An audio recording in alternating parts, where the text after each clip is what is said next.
Flynn, I've got another 600 million order here. Think you can squeeze it in? I smile and say, you won't mind if I make a little profit, right? After all, earning money from clients is the only way to get points, and only points can upgrade the system. Having just received the system, I'm so idle my limbs are practically atrophying.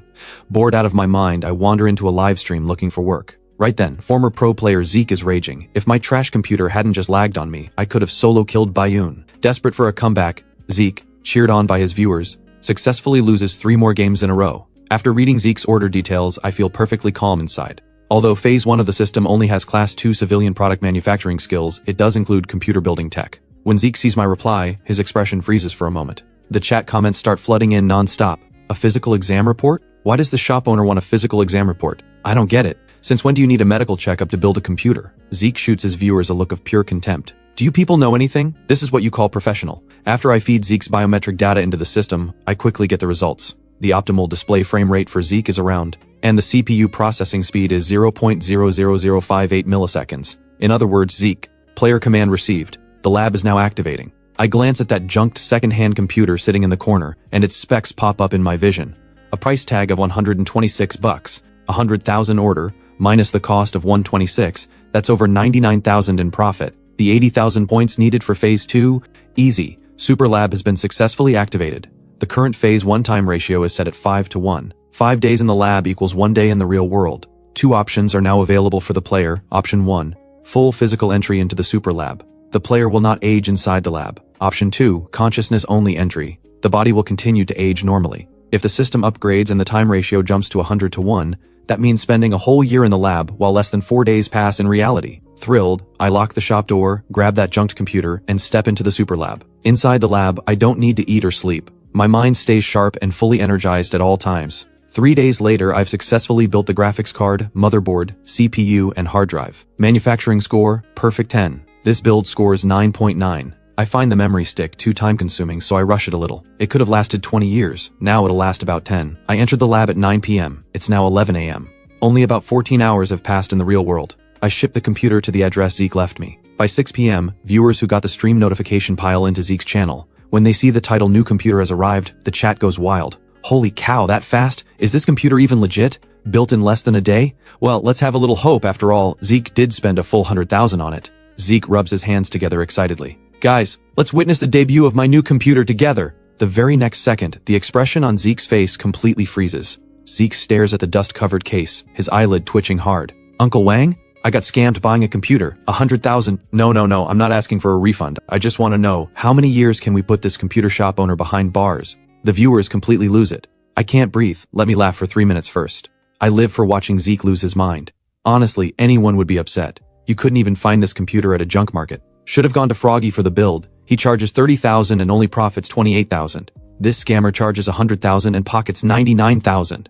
Now I finally get why the scammer asked Zeke for a physical exam report. Zeke hangs up the phone and nearly cracks his back teeth from clenching. If I don't put that guy behind bars, my last name isn't Lou. Fighting back tears, he drags out the computer he spent 100,000 on. The 100,000 scam catches the attention of the platform, which takes it very seriously and even sends staff to his stream to collect evidence. Now what Zeke needs to do is benchmark the computer he received, so the investigators can determine just how badly he got ripped off. Zeke suddenly pauses. Wait, something's off. This piece of junk, did it just boot up instantly? Not buying it, Zeke shuts it down and hits the power button again. Zeke swallows hard and says, not 7 seconds, not 6 seconds, 4.68 seconds. Did I hear that right? 4.68 seconds? This junk computer's boot speed would crush every other computer out there. I heard the fastest boot time is still 5 seconds. Fast boot doesn't mean good performance. I bet this computer is missing a bunch of components.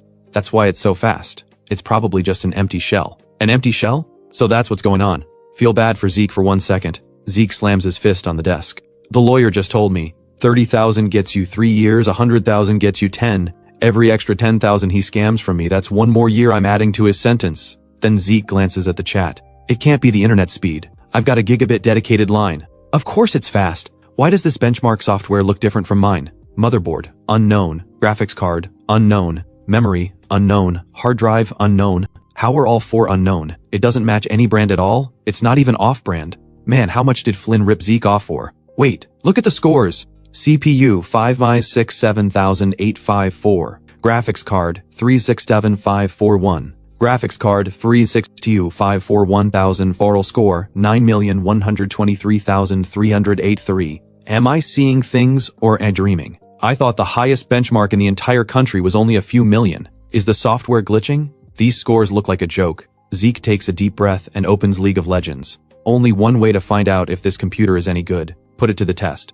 Zeke quickly finds a match. Holy, do you guys know who the enemy top laner is? It's Calvin, from Team DLG, Calvin Chen. Grab your popcorn, Zeke's about to get destroyed. Calvin just came back from a rough run at Worlds. Running into Calvin, Zeke's gonna get demolished. Zeke scoffs. So what, it's just Calvin. The only reason I ever lost was my garbage computer. Forget Calvin Chen. Even if Jordan showed up, it wouldn't matter. Once the laning phase begins, the viewers can't sit still. Zeke's mechanics are smoother than I've ever seen. Zeke goes all in. He'd rather die fighting than retreat under tower. He goes for a level 1 all in against Calvin. Suddenly he realizes his plays on this computer are a whole tier above his usual level. Every auto attack weaved between abilities feels buttery smooth. No way, am I seeing things or am I dreaming? Zeke just solo killed Calvin at level 1. The boss is insane. The boss, come out of retirement. With this form, winning Worlds would be a cakewalk. Just then Zeke's phone rings. Uncle Wang, you've already filed against Flynn? No. Flynn is like a brother to me. I'll explain later, just trust me, this computer is worth every single penny of that 100,000. Then Zeke fires up a major AAA game to test it. And the result? The cooling fans don't even spin. Not once.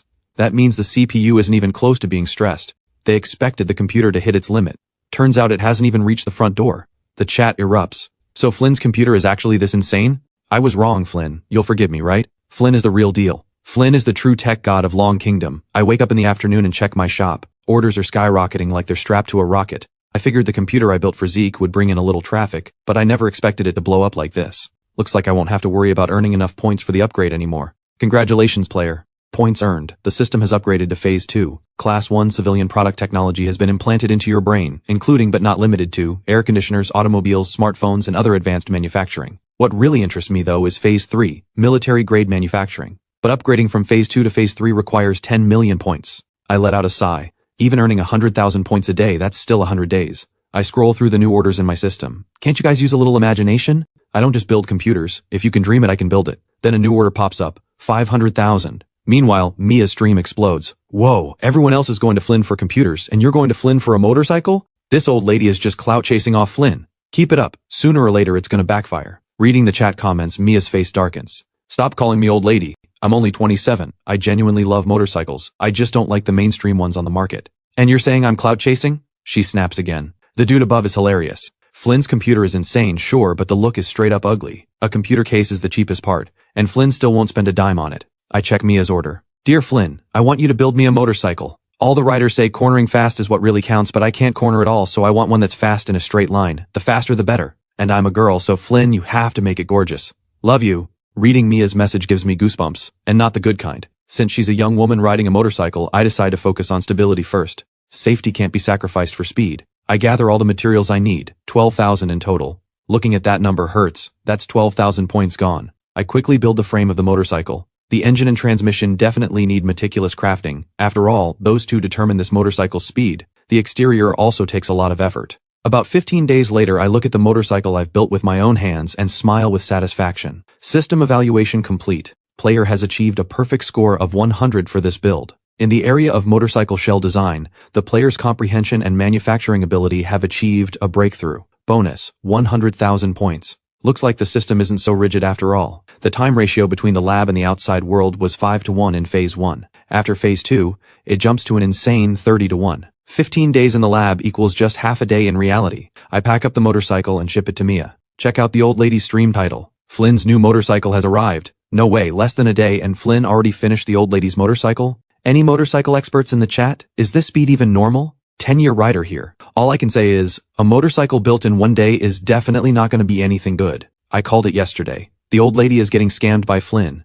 And now it's actually happening. Classic Flynn, same old rip-off artist, off the charts as always. Wonder how much he pocketed out of 500,000. Last time, Flynn built Zeke's computer and I did the math. Aside from the custom hardware Flynn made himself, which is actually impressive, the rest of the parts probably cost less than 200 combined. Bold prediction. Out of 500,000, Flynn pockets at least 400,000. That's lowballing it. Anything less than 450, and Flynn doesn't deserve the title of ultimate scammer. The comments keep coming, wave after wave, completely unstoppable. Inside a villa, Mia sits in front of her computer reading these chat comments, her face flushed with anger. What does my motorcycle have to do with any of you? As long as I like it, that's all that matters. Good thing she decided not to go live. These haters are so annoying. Why can't I just enjoy unboxing my package in peace? Why do I have to listen to everyone's opinions? I'll unbox it myself, and none of you get to see my new motorcycle. With a couple of defiant huffs, Mia tears open the massive cardboard box. But the moment she sees what's inside, her eyelid twitches violently. Flynn, did you actually scam me? I hate you, I hate you. How can this be exactly what the haters said? Scammer, scammer. The motorcycle in front of her does have a very aerodynamic, streamlined shape, but good looking isn't remotely in the picture. It especially looks like rusted iron that's been forcibly scrubbed clean. As ugly gets. Mia practically wants to cry. But all of that comes to an abrupt halt the moment she swings her leg over the motorcycle and turns the key. Gas. Where's the gas? Flynn, you absolute jerk. The biggest scammer under the sun. I spent $500,000 and you couldn't even fill up the tank? Flynn, don't think I won't actually call the cops. Once I test this motorcycle's speed, if I'm not satisfied, I'm going straight to the police. But before she can get the police to settle things, she obviously needs to go buy some gasoline first. Over on Tiger Shark, the viewership numbers are almost rivaling Zeke's stream at its peak. And of course, everyone's interested in Mia's new motorcycle. Oh my, guys, you'll never guess what I just saw. Just now I spotted the old lady. What? You saw the old lady? Quick, take a picture. What does her new motorcycle look like? The chat explodes the moment a viewer named Lone Wolf posts a message. Under everyone's anxious anticipation, after a few seconds, Lone Wolf finally sends another message. I took a closer look, and all I see is the old lady buying gasoline at a gas station by herself. I didn't see Flynn's motorcycle anywhere. Did she drive here? I don't get it. Does the old lady just hoard premium gasoline as a hobby?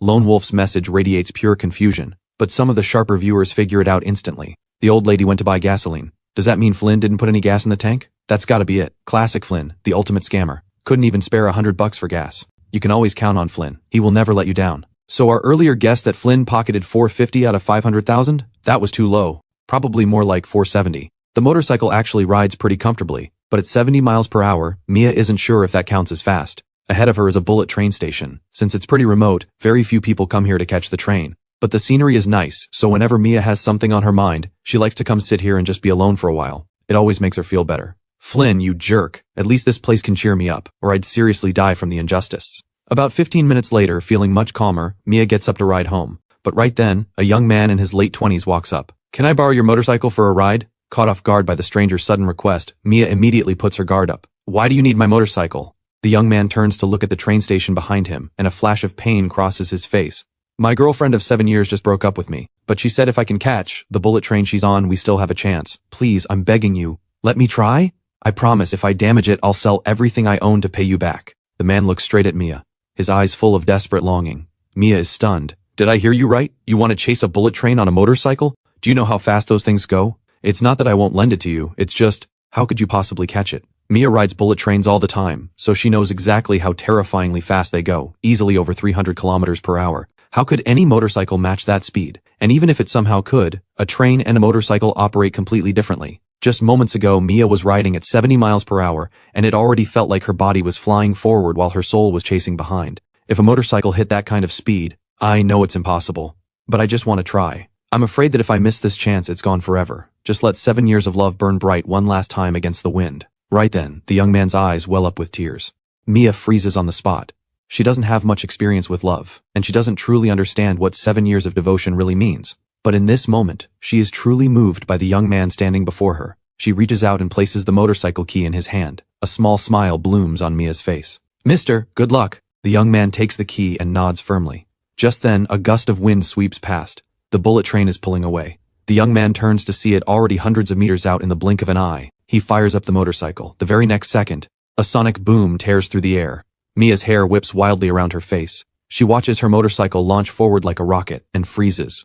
Why does it feel so different from when I was riding it? Mia stares blankly at the motorcycle shrinking rapidly in the distance, then turns to look at the bullet train now in full speed mode. Her pupils constrict sharply. By Mia's estimate, the bullet train is moving at least 260 to 270 kilometers per hour, if not a full 300. But the young man on her motorcycle is visibly closing the gap with the train. Every single passenger on the train who witnesses the scene feels a chill shoot from the soles of their feet straight to the top of their skull. The sound of phones being pulled out fills the entire train car. Some people open their cameras to record this unbelievable moment. Others start texting their loved ones, sharing what they're seeing. But at the same time, everyone's also a little bewildered. Why would anyone ride a motorcycle that fast? Does he have a death wish? The road may be nearly empty, but at that speed, one slip of control and it's game over. Wait, everyone look! Everyone look! Just then, a gasp rings out. Everyone turns to look. The motorcycle that had already overtaken the train and vanished from sight has reappeared. But this time, it's standing still, and beside the motorcycle a young man is down on one knee, gazing toward the train with deep emotion in his eyes. He's clearly holding something up. From this distance, no one can quite make out what it is, but many guess it must be a ring. The train car falls silent for a heartbeat, then erupts into chaos.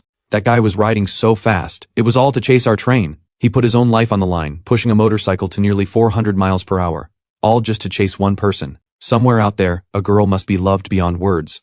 By one of the windows, a quiet, gentle-looking girl watches the young man kneeling and finally breaks into tears. She covers her mouth, tears streaming down like a waterfall. Meanwhile, back at the station, Mia has no idea any of this is happening. After the young man named Derek rides off on her motorcycle, Mia's eyes are filled with worry. She's not worried about Derek wrecking the motorcycle and not being able to pay. She's afraid something might happen to him. The speed when he took off was just way too fast. Now both the train and Derek on the motorcycle have vanished from sight. Of course Mia is worried. Please be safe, or I'll regret lending you my motorcycle forever. But just then, a faint roar of an engine reaches Mia's ears. She hears it and immediately looks up toward the road. When she sees Derek riding back safely, Mia finally lets out a sigh of relief. Once Derek pulls up and stops, Mia quickly tries to comfort him. It's okay if you didn't catch it. At least you tried. No regrets, right? Miss, are you doubting my skills? Well, I guess it's fair. This motorcycle's performance is just unreal. Only someone with my amateur skills could possibly fail to catch a bullet train on this thing. But hey, I used to be a motorcycle enthusiast myself, Derek says with a grin. Hearing Derek's words, this time it's Mia's turn to be stunned. The motorcycle's performance is so incredible that it's impossible not to catch a bullet train? Wait, are you saying you actually caught it? Mia asks, her face a picture of disbelief. Derek nods happily. Then he turns to look at the motorcycle behind him, his eyes still full of lingering shock. At first I thought catching the train was basically impossible, but I didn't want any regrets. So I got on your motorcycle and slammed the throttle, ripped through the gears, and then I was stunned to find that at this motorcycle's speed, the bullet train, famous for its speed, looked like a snail to me. Over 600 kilometers per hour. And I know that's not even this motorcycle's top speed, because I didn't even twist the throttle all the way. So miss, please don't joke with me. With this motorcycle, catching a bullet train is nothing. Even chasing a plane wouldn't be a problem. Jinna just texted me. She says she's waiting for me at the next station. Miss, thank you so much.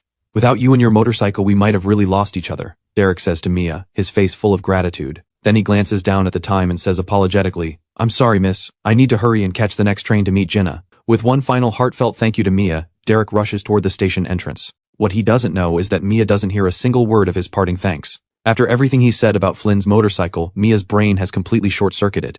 She stares blankly at the motorcycle beside her, her throat tightening as she swallows hard. Forget bullet trains. It can even chase planes. Flynn, my dear Flynn, what kind of motorcycle did you build me? I'm sorry I yelled at you earlier, Flynn. You're no scammer. You're the most incredible builder in the entire world.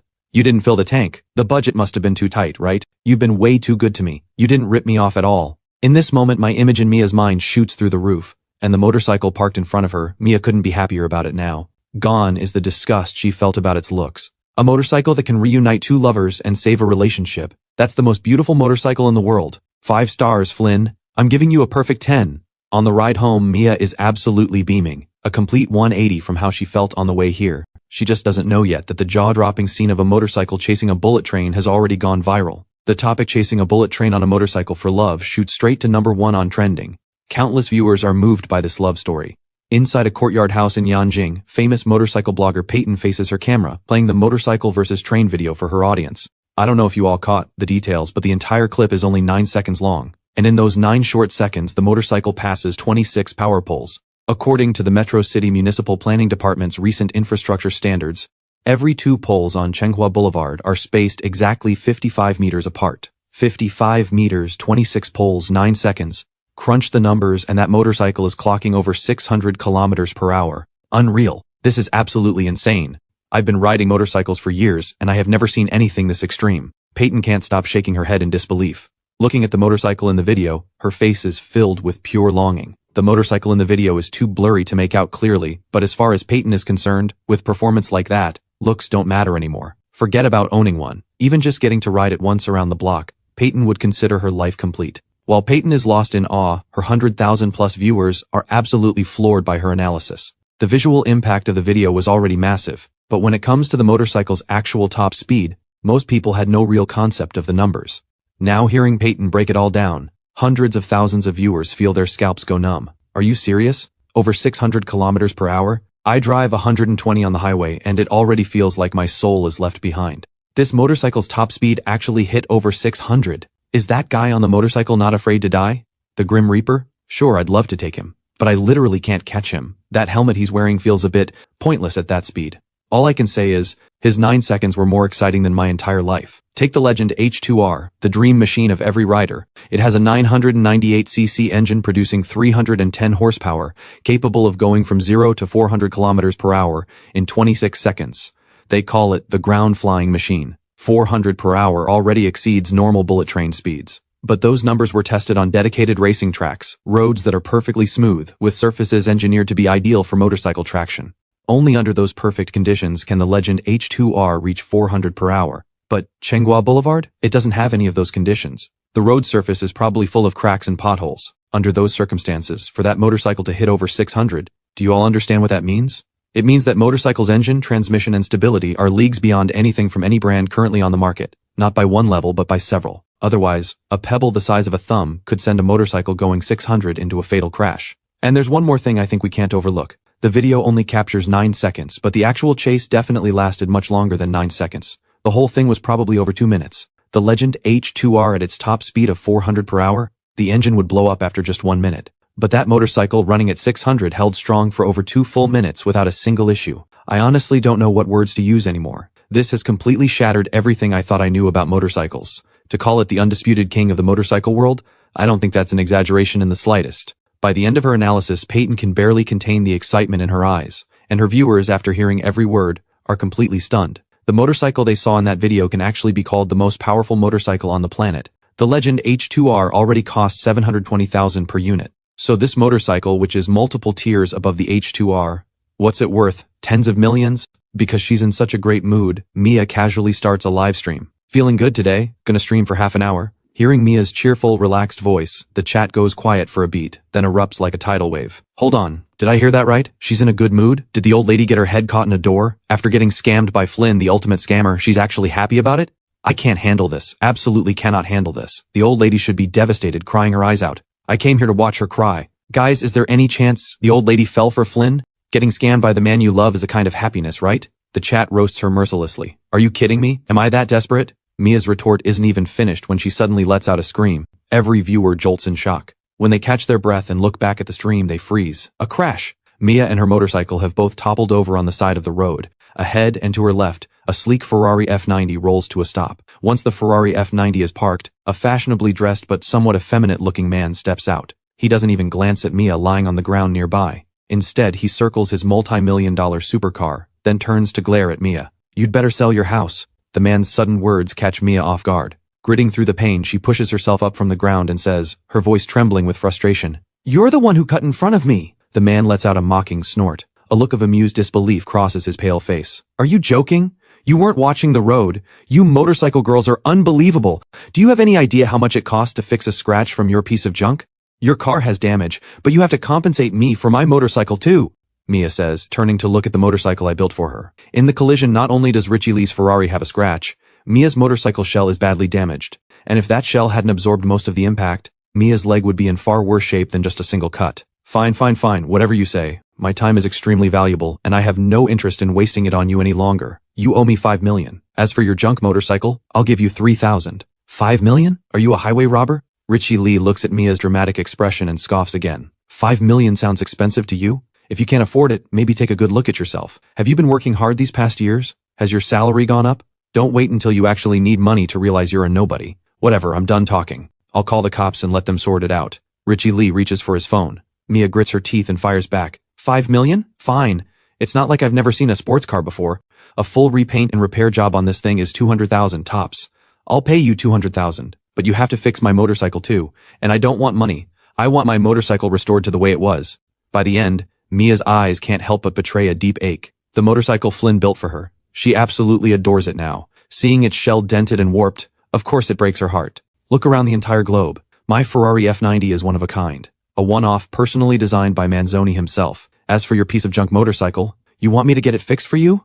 I don't have time for that. What I earn in 1 hour could buy who knows how many of your little bikes. Here's $100,000. That should more than cover your motorcycle, right? This thing is so ugly, absolutely hideous. Looking at it one more second is an insult to my eyes. Now that I've paid for it, it's mine to deal with. Tank, smash it to pieces! Richie Lee tosses a bank card on the ground and turns to a massive man standing nearby. The viewers hadn't even noticed that someone else had gotten out of Richie Lee's car. Now this hulking bodyguard named Tank hears Richie Lee's order and starts lumbering toward Mia's motorcycle, picking up a brick from the ground along the way. He looks dead serious about following Richie Lee's command and smashing the motorcycle to pieces. Watching the brick-wielding giant, Mia would be lying if she said she wasn't scared. But she can't just stand by and watch her beloved motorcycle get destroyed. Stop. Stop it. Don't touch my motorcycle. Mia summons every ounce of courage and blocks the bodyguard's path, but he doesn't even look at her, just shoves her aside. The bodyguard raises the brick high, about to bring it crashing down on the motorcycle. Mia's tears pour out instantly. I don't want your money. Just don't destroy my motorcycle.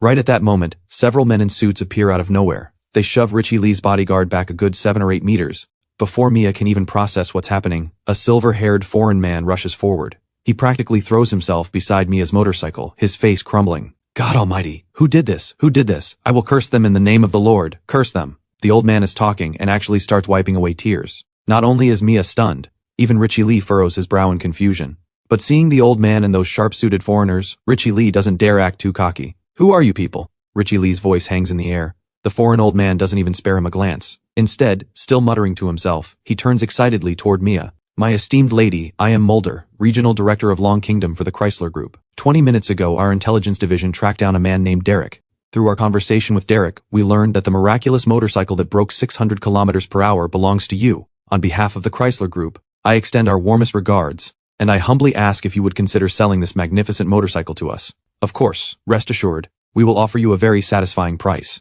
The old man's gleaming eyes make Mia genuinely uneasy, and his words, delivered in fluent Mandarin, leave her face completely blank. As for the countless viewers watching the stream, after a moment of dead silence, the chat absolutely detonates. Wait, am I hearing this right? The old man is saying the train-chasing motorcycle belongs to the old lady? The legendary machine that every blogger has been hyping to the heavens.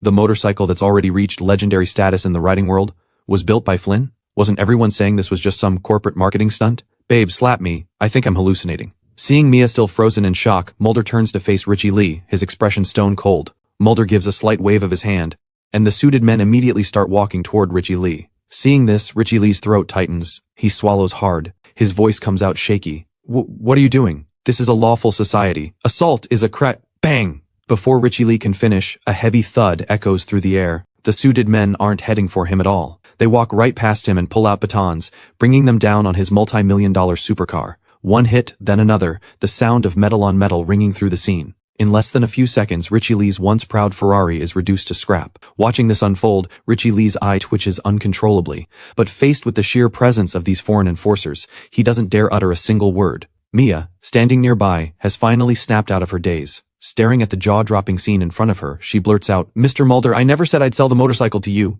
Mia assumes Mulder did all this to stand up for her, but hearing her words, Mulder slowly shakes his head and says, My esteemed lady, this has nothing to do with whether you sell me the motorcycle. He damaged a gift from God to humanity. Of course I had to make him answer for it. What a perfect machine, now marred because of this fool. Mulder shakes his head, then turns to Richie Lee with an icy stare. Your car is totaled. The Chrysler Group will replace it with an identical one. But for the damage you've done to this motorcycle, the Chrysler Group will represent this esteemed lady in a full legal prosecution. If the motorcycle's shell can be restored to its original condition, good. If not, you will face the most severe legal consequences. The Chrysler Group's entire legal department will treat this incident as our top priority. And before that, I should remind you, this motorcycle's shell is directly linked to its extraordinary stability. This level of technology has never appeared anywhere in the world before. Mulder's words ring out across the scene, each one landing like a hammer blow. Richie Lee is completely dumbfounded. The moment it sinks in that he's about to face the full legal might of a multinational corporation, Richie Lee can't stop shaking in his boots. Now it all makes sense. Why Mulder, a regional director, went this far for Mia. The real reason behind everything comes down to the motorcycle Flynn built. Mr. Mulder, I really can't thank you enough, but I still can't sell the motorcycle to you. But you can place an order with Flynn. You know Flynn, right? This motorcycle was built by Flynn himself. The moment she mentions Flynn's name, Mia looks like a total fangirl. But Mulder shakes his head with a bitter smile. Since we tracked you down, we naturally figured out where this motorcycle truly came from. We already placed an order with Mr. Flynn immediately and formally proposed a partnership. But Mr. Flynn's response was simple. Not interested. Mr. Flynn only sells products. He does not sell patents. Of course, if we can reverse engineer Mr. Flynn's motorcycle technology on our own, he's fine with us using it. We just need to pay some licensing fees. That's why we're so eager to... How about this, my esteemed lady? I'll rent this miraculous motorcycle on behalf of the Chrysler Group. 3 days is all we need. After 3 days, I will return it to you in perfect condition. Mulder looks at Mia with hopeful eyes. Hearing this, Mia doesn't refuse. It's just 3 days. She can live with that. As for the millions of viewers watching, the chat explodes all over again. That's my idol Flynn right there. Way too cool. Only sells products, never sells patents. Facing a giant like Chrysler, Flynn didn't budge one bit. I can already imagine. Flynn probably turned down an astronomical number. Obviously, a 10 million motorcycle. And old man Mulder said the tech alone is worth 9 figures? All I can say is the technology in Flynn's motorcycle is beyond any price tag. Flynn is great at everything. It's just the order queue is way too long. When will it be my turn? The viewers argue non-stop. The discussion never ends. Meanwhile, the smart ones have already flooded into my stream. As always, my channel is only used for taking orders. I never actually stream. But right now, the viewer count in my channel has gone through the roof. 2 million, 3 million, 5 million. The numbers keep climbing at an insane pace. But the most important part, the order prices are absurdly high. The lowest priced order in the current top 10 has already broken 1 million. Every single one wants a motorcycle from me. The top 5 are all major motorcycle manufacturers, and the prices they're offering have hit 3 million each. Clearly, they share the same goal as the Chrysler Group, to buy one of my motorcycles and study the technology I've applied to it. Unfortunately for them, as of right now I haven't accepted a single order, but I'm not paying attention to the stream at all. Meanwhile, plenty of motorcycle enthusiasts are getting impatient. They flood onto the Chrysler Group's official website. After all, Chrysler is currently the only group with a Flynn motorcycle in their hands. And even if I do take orders, I'll only take one at most. But if Chrysler makes a breakthrough, that changes everything. Maybe in the near future, everyone could own a Flynn motorcycle. Hey Chrysler, figured out Flynn's motorcycle yet? We're all waiting for you. Build them. If you can make an exact copy, we'll all buy from you. Come on, Chrysler. Our motorcycle dreams are riding on you. Kawasaki Group, can Chrysler even handle this? If not, hand it over to us. Suzuki Motorcycles, Kawasaki's got a point.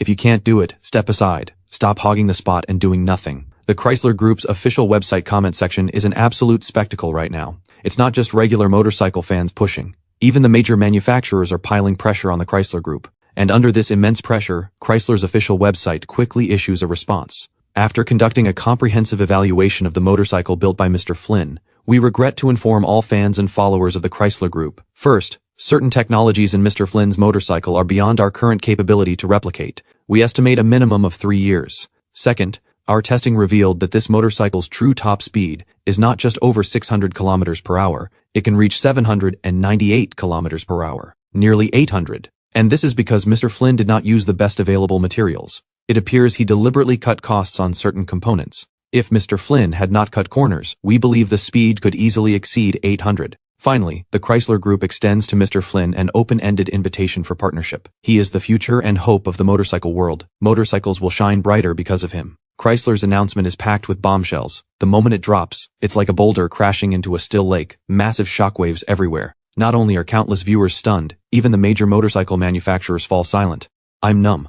Absolutely numb. 600 wasn't even the top speed? 800 is easily within reach? What Flynn built isn't a motorcycle. It's a ground-flying machine. Motorcycles will shine brighter because of him. Remember, this is a publicly traded corporation's official statement about Flynn. No wonder Flynn told them to study it all they want. He even offered a discount on the licensing fees. Flynn knew from the start that Chrysler couldn't crack a thing. Am I the only one who caught the words cut costs on materials? Flynn really did rip off the old lady. To put it nicely, he saved on materials.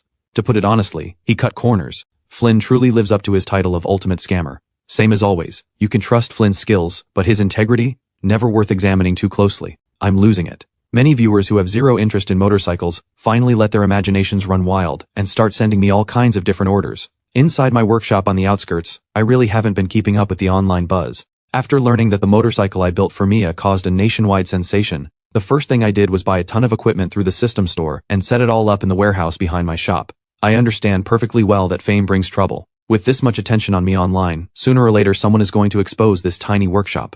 And if they discover it's just an empty shell, that's a real problem. Luckily, there's a massive warehouse out back, so I go into the system store and purchase a bunch of equipment, moving it all straight into the warehouse. At first glance, my workshop actually looks legit now, but all that gear has burned through almost everything I earned from my 2 orders. My account balance is now down to less than $2,000. I dust off my hands, wiping away the grime from setting up the warehouse, and sit back down at my computer. Time to take my 3rd order. The 10 million point target for the system upgrade is still a long way off, but the moment I open my stream page and see the tag words under the shop impressions section, my eyelid starts twitching. Tech God, 1.08 million likes. Snail speed, 960,000 likes. The streamer who never streams, 740,000 likes. If those are still somewhat acceptable, then, ultimate scammer, 5.78 million likes. What on earth? Come on, I just saved a tiny bit on costs. Can't you look at the bigger picture instead of just the materials, I mutter to myself. Whatever. Scammer it is. The system made me do it. Besides, they only know I made money. They definitely can't guess the exact amount, I say with full confidence. But right at that moment, a system notification completely blindsides me. Ding. Periodic financial report is now being generated. Estimated completion within 1 week. The system's soft voice echoes through my mind, but right now it sounds ice cold to me. After a full 10 seconds of silence, I finally erupt. System, are you out of your mind? I run a tiny little workshop, not some publicly traded company. Why on earth would you publish a financial report? You're the one who made me charge those prices. And now you turn around and stab me in the back? Are you even human? Or do you think I've been alive too long? And you want my customers to come murder me? My chest heaves violently, and the murderous look in my eyes could almost take physical form. It's lucky the system has no body, otherwise I'd strangle it myself. But the system doesn't respond to my rage, not one word. I take a deep breath. Talking to the system is pointless. This thing exists purely to mess with me. I straighten up at my desk and keep browsing orders with a sour face. But looking at the dazzling array of orders and their sky-high prices, my mood actually improves quite a bit. After the Chrysler Group announced that the technology in my motorcycle can't be replicated for now, all the major manufacturers have given up. The prices have stopped climbing higher, but the top offers still sit between 3 million and 3.5 million. At these prices, if I take a few more motorcycle orders, I can quickly hit the 10 million points needed to upgrade the system to phase 3. But while upgrading is important, I think what matters more is enjoying the challenge and pushing my own limits along the way. Otherwise, when the system hits phase 3, 4, 5, or even 6, its capabilities will skyrocket. But I might not be able to keep up. With that in mind, I pause what I'm doing, deciding to wait for the right order to come along. Or if nothing better shows up later, I'll just grab the highest paying one. But right at that moment, a new order suddenly appears in my order dashboard, and it rockets straight to the number 1 spot. The previous top order, a 3.5 million motorcycle request, is left far behind. I pause for a moment, then click open the new order's details. At first glance, I frown slightly, but after reading it twice more, my eyes start to glow brighter and brighter. You're the one. The moment I accept the new order, the internet erupts. On Tiger Shark, in the stream channel I use to run my shop, millions of viewers stare at the order I just accepted. And every single jaw drops. Domitech? Holy, it's actually Domitech. Has Flynn's reputation reached Ray already? Wait, is this really Ray's Domi? They placed an electric vehicle order with Flynn? Don't even question it. Of course it's real. 9.99 million. I could recognize Ray's pricing blindfolded. Ray, what are you thinking? How much of that 9.99 million is Flynn gonna pocket? Flynn only sells products, not patents. Nearly 10 million for a single car is insane. I've got a feeling Flynn the scammer has been fishing all along, and now he just reeled in the biggest catch of all. Ray, is this the type to make 10 million and retire? Because if so, Flynn can retire off this one order alone. All I know is our dear Ray is about to get absolutely wrecked by Flynn. Motorcycles and cars are two completely different things, especially electric vehicles. The tech involved is on another level entirely. One person can't possibly build that. Right. But remember, when Flynn built Mia's motorcycle, you all said the exact same thing. You said computers and motorcycles are completely different, and look how that turned out. Enough, stop arguing. Nobody's saying anything useful. Want to know what Ray is thinking? Just go ask Domai directly. The millions of viewers eventually pour out of my stream and flood the Domai official website with comments. Meanwhile, inside Domai Group's headquarters building in Yanjing, the board of directors has gathered in one room, and it's absolute chaos. All of this, because of the order Ray placed with me. Domai Auto has been in development since day one until now. We've poured in no less than tens of billions. Tens of billions couldn't get it done, and now you hand 10 million to some streamer's little workshop? This is absurd! Marcus, vice chairman of the Domai Group board and head of Domai Auto, says with a deep frown. That word, absurd, is a direct challenge to Ray's authority. But the rest of the board doesn't seem surprised at all. Not a single look of shock on any of their faces. They all know, ever since Marcus took over as head of Domai Auto's development, this kind of confrontation has only gotten worse. And the fact that Ray placed the EV order with me without running it through the board, in Marcus's eyes, that's Ray swinging a blade right at him. That's why he's this heated. Everyone with eyes can see it. The directors exchange glances, then all turn to face Ray, seated in the chairman's chair, eager to see how he handles Marcus's challenge. Things have escalated to this point. They can all smell a final showdown brewing. The only question is whether Ray can take Marcus down and reclaim full control of Domai Group, or whether Marcus rises from behind and crushes Ray for good.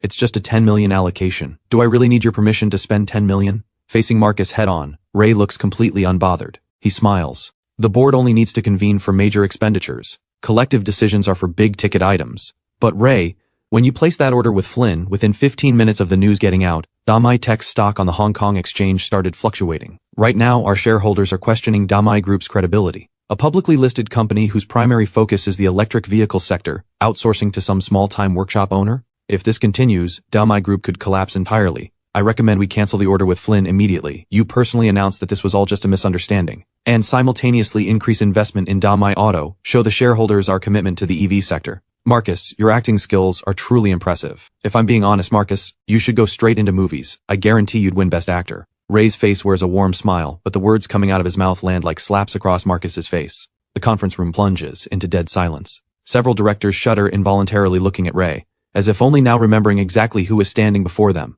This is Ray, the man who peaked from day one. At his poorest, he still had $4 billion in hand. Meanwhile, Liang was still tucked away in some forgotten corner. Every subtle shift in the director's expressions doesn't escape Marcus. With Ray's mockery still ringing in his ears, Marcus's face darkens to its limit. Ray, what exactly do you mean by that? Are you insulting me? Marcus's low voice echoes through the room. Ray slowly drops his smile. You say my decision caused Dami's stock to fluctuate. Then let me ask you, pouring money endlessly into Dami Auto with zero results to show, does that somehow keep the stock stable? It's been a year, Marcus. I have zero patience left.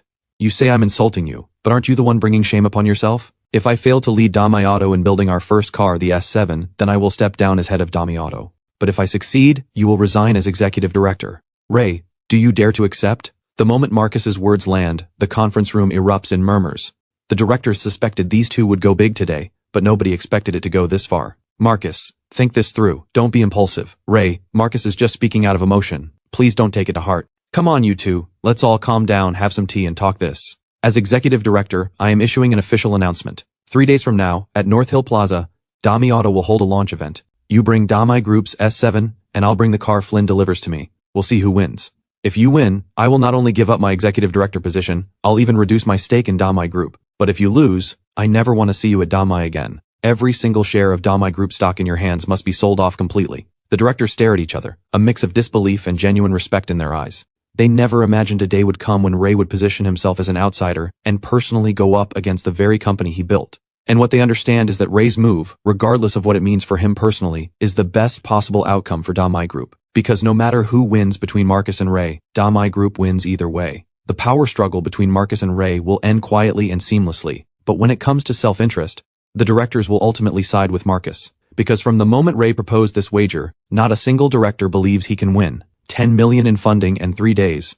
Even if Flynn is as gifted as they say, even though the public has hyped him up like a god, they don't believe Flynn can build an EV that conquers everyone. Ray, why put yourself through this? We have our disagreements, and yes, I'll admit I want to become Damai Group's executive director, but I never intended to push you out completely. Marcus's gaze drifts between Ray and the wager document lying on the table. His eyes betray a hint of hesitation. Ray's move has genuinely shaken him. From the very first day Marcus entered Dami, he knew Ray was a tough nut to crack. Even with his powerful connections in Yanjing making Ray deeply wary. Over all these years, Marcus has been firmly suppressed by Ray at every turn inside Dami. His peers who entered other major companies during the same period have all secured core leadership positions. Only Marcus finds himself constantly pushed to the margins.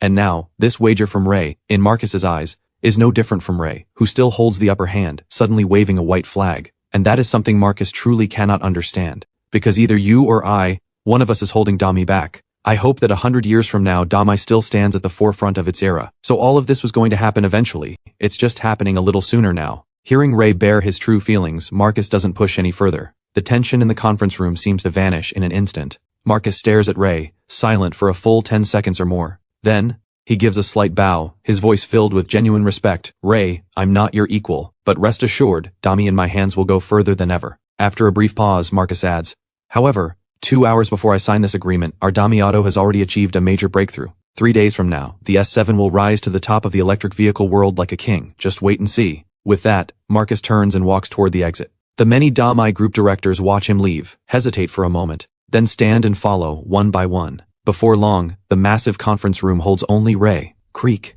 A chair slides back. Ray walks around the conference table and slowly approaches the floor-to-ceiling window. From up here, looking down, he can see an entire city's splendor laid out before him. Ray gazes out for a long time before murmuring to himself, is it really a guaranteed loss?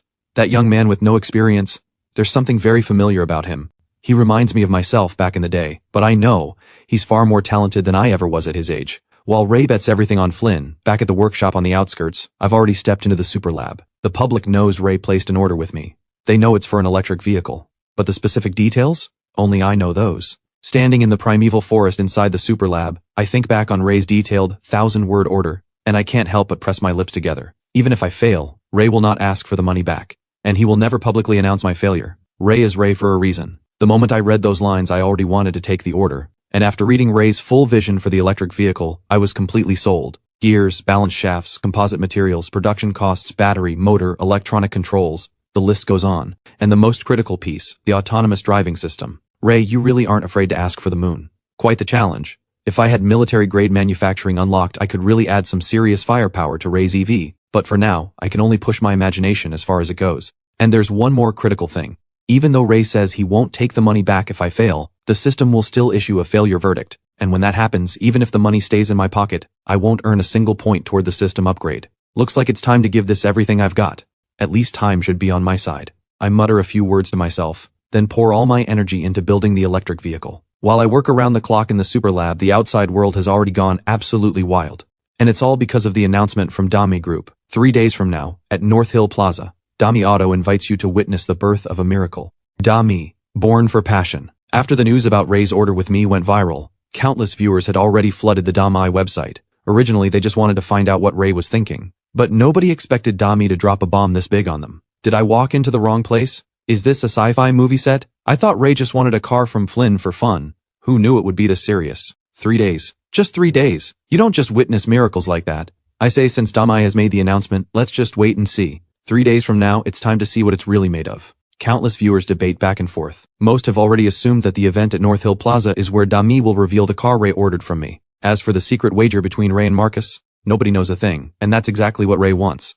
Whether or not Flynn delivers the car in 3 days, Dami Group is already in an unbeatable position, and because of me, the spotlight on electric vehicles has never been brighter. During the build, my prior experience with the motorcycle makes building a car frame relatively straightforward. The two share quite a bit of common ground. Plus, with the system's next-generation fully automated equipment, I can effortlessly dial in every material to the exact specifications I need. So inside the Super Lab, I spend roughly 10 days, which translates to less than half a day in the real world, and the car's frame and component assembly are complete. This speed alone would leave even the most elite automotive groups in the world absolutely speechless. After all, I'm working without any templates whatsoever, designing purely based on my own vision of optimal performance. With the initial build done, next I need to tackle the finer details. Specifically the 3 core components of any EV, the battery, the motor, and the electronic controls. These will define exactly how well this electric vehicle performs. Compared to the first phase, this process takes considerably longer. It takes me over 20 days to finish everything. At this point, I've spent a full month inside the Super Lab,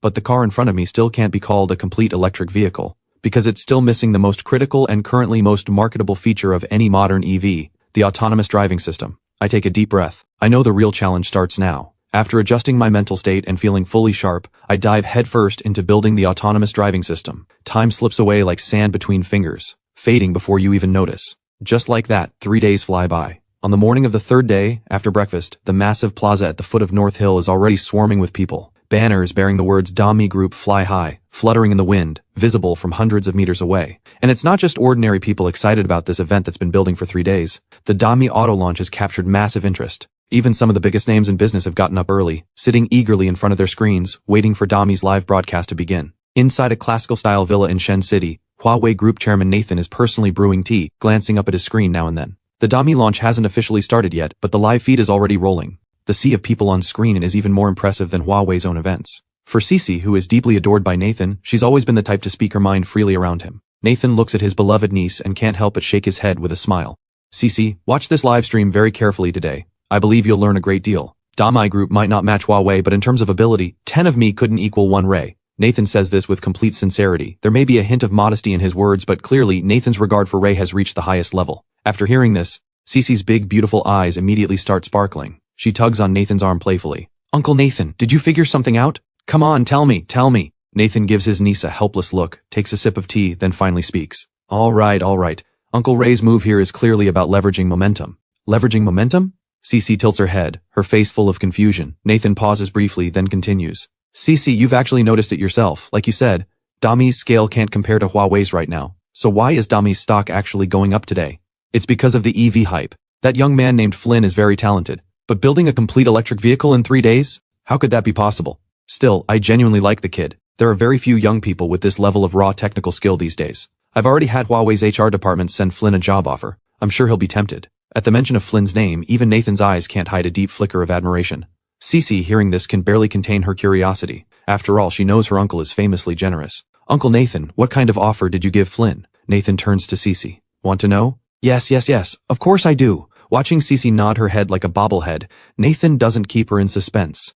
The offer I gave Flynn includes a share of Huawei stock, plus an annual salary of at least $300 million, with a year-over-year raise of no less than 10%. Nathan's voice fills the room, and Cece's face freezes in shock. She expected a generous offer, but never anything this astronomical. Setting everything else aside, that $300 million salary alone could fund an entire 30-person elite tech team at Huawei. Cece stands frozen for several seconds, until the screen nearby announces that the dummy launch has officially begun. Only then does she snap out of it. She and Nathan look up at the livestream together, but Cece can't help muttering under her breath. Unless Flynn has gone blind, there's no way he turns down an offer like that. The Damai Group auto launch officially begins. Over 5 million viewers pour into the livestream all at once. The chat fills the entire screen in an instant, but the Damai staff managing the stream stare at the back-end data in disbelief. At any given moment, messages containing Damai number in the thousands. Sounds like a lot. But messages containing Flynn? 70 to 80,000. The Damai team had braced themselves, but they never could have imagined that more than half the viewers at their own EV launch are here for Flynn. While the chat buzzes with excitement, Ray has already taken the stage. After greeting the live audience, he briefly declares the event open, then hands the floor to Marcus. Marcus takes the microphone, walks to center stage, and gets straight to the point. I know why everyone's here today, so I won't beat around the bush. Allow me to introduce the star of today's show. As Marcus's voice fades, all 5 camera positions swing to one side, revealing a stunning, sleek-looking car being driven onto the stage by a Damai Group crew member. Marcus watches the car approach, his eyes brimming with confidence and pride. Once the car parks at center stage, Marcus begins introducing its features in detail, from interior design to exterior styling, then from range performance to hardware specs. Every time Marcus pauses, the audience breaks into thunderous applause. Many industry insiders, after hearing Marcus's presentation, find themselves nodding in approval. They agree the car is solid, respectable enough to rank among today's top-tier EVs. Meanwhile, the millions watching online have already gone wild. Wait, Flynn didn't rip off Ray this time?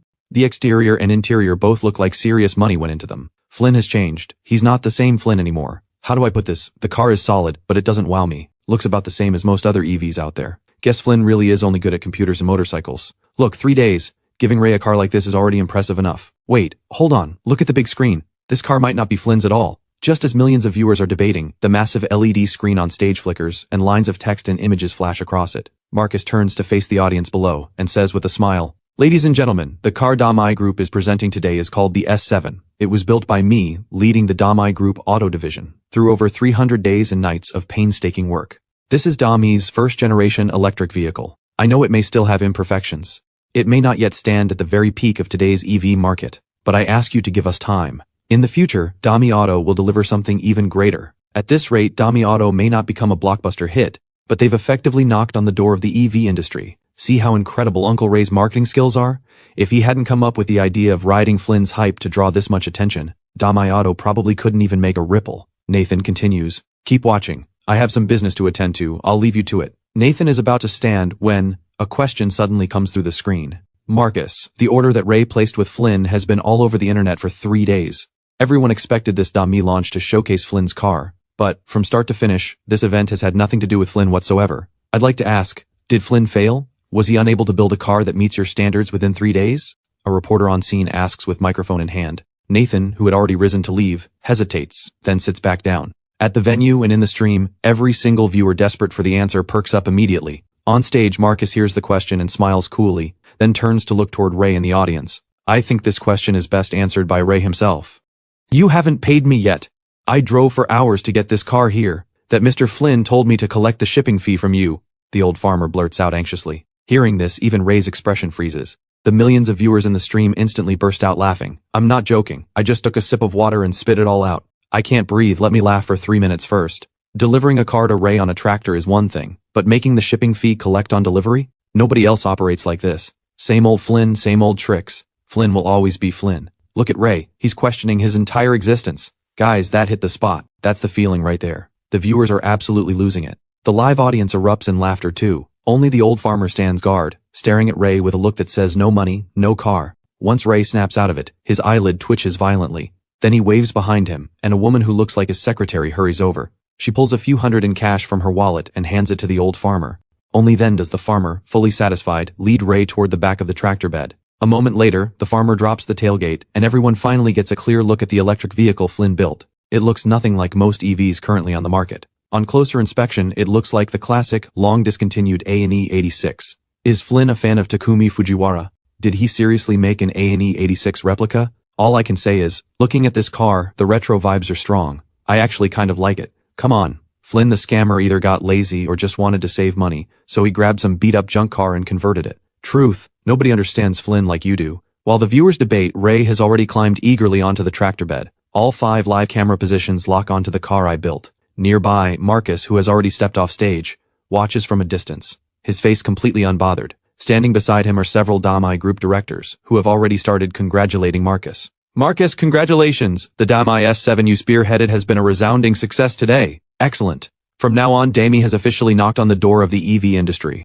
Marcus, you deserve all the credit. I just checked. Damai Group stock price has already risen 0.05% in just the last few minutes. I can already see it. Under Marcus's leadership, Damai climbing to even greater heights. Several directors gather around Marcus, all smiles, and Marcus, hearing all this flattery, can't help but let the crow's feet around his eyes deepen with his grin. He lifts his chin slightly and nods toward Ray's direction. Gentlemen, let's not celebrate too soon. We haven't even seen the car Ray spent 10 million having Flynn build, Marcus says with a chuckle, but the contempt in his eyes is easy to spot if you look closely. Right at that moment, something seems to be going wrong on Ray's end. As the commotion rises, Marcus squints in that direction. Over there, Ray has already inspected and gotten into the car. It's still sitting on the tractor bed with ramp set up, just waiting for the engine to start so he can drive it down. But when Ray presses the one-touch start button, the car doesn't respond at all. Seeing this, both the live audience and the stream erupt in chatter.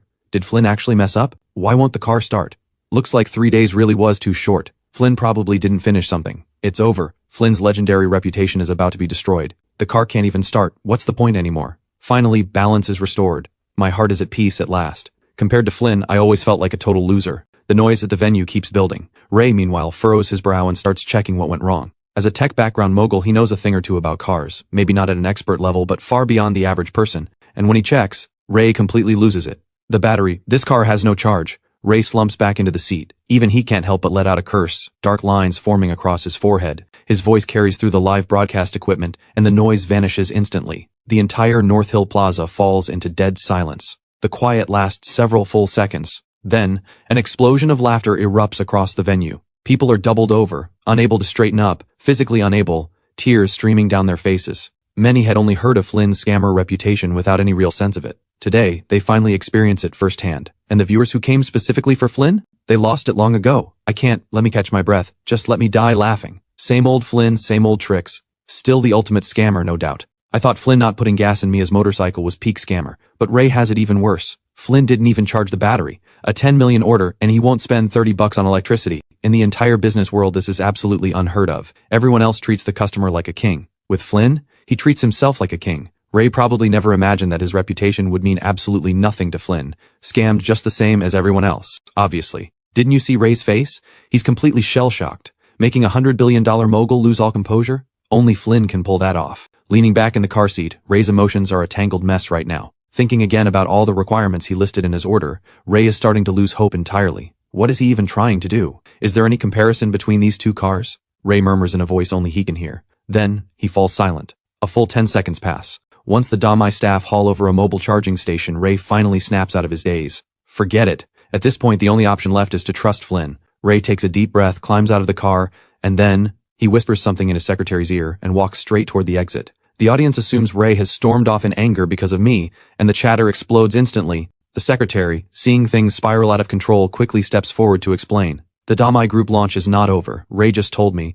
Once the car is fully charged, he will officially begin showcasing the vehicle Mr. Flynn built for Damai Group. Please be patient. The secretary steps aside to oversee the charging process. The tens of thousands of people at the venue, along with the millions watching online, actually choose to wait quietly. At any other company's launch, making everyone wait over half an hour would clear the place out. But because of me, the crowd shows incredible patience. About 20 minutes later, the roar of engines suddenly fills the air. Everyone had been getting bored, but hearing these earth-shaking engine sounds, heads turn immediately. At the mountain entrance of North Hill Plaza, supercars pour out one after another, lining up in formation. At a glance, there are at least a dozen or more, including Ferraris and Lamborghinis among other top-tier supercars. In an instant, they say supercars are every man's ultimate fantasy. Seeing this lineup, every single person's attention locks in. For the next segment, I'd like to invite you all to enjoy a racing spectacle. These are all world-class supercars specially arranged by Damai Group, and their drivers are all professional racers. Ray's voice booms across the plaza, and the crowd erupts in cheers.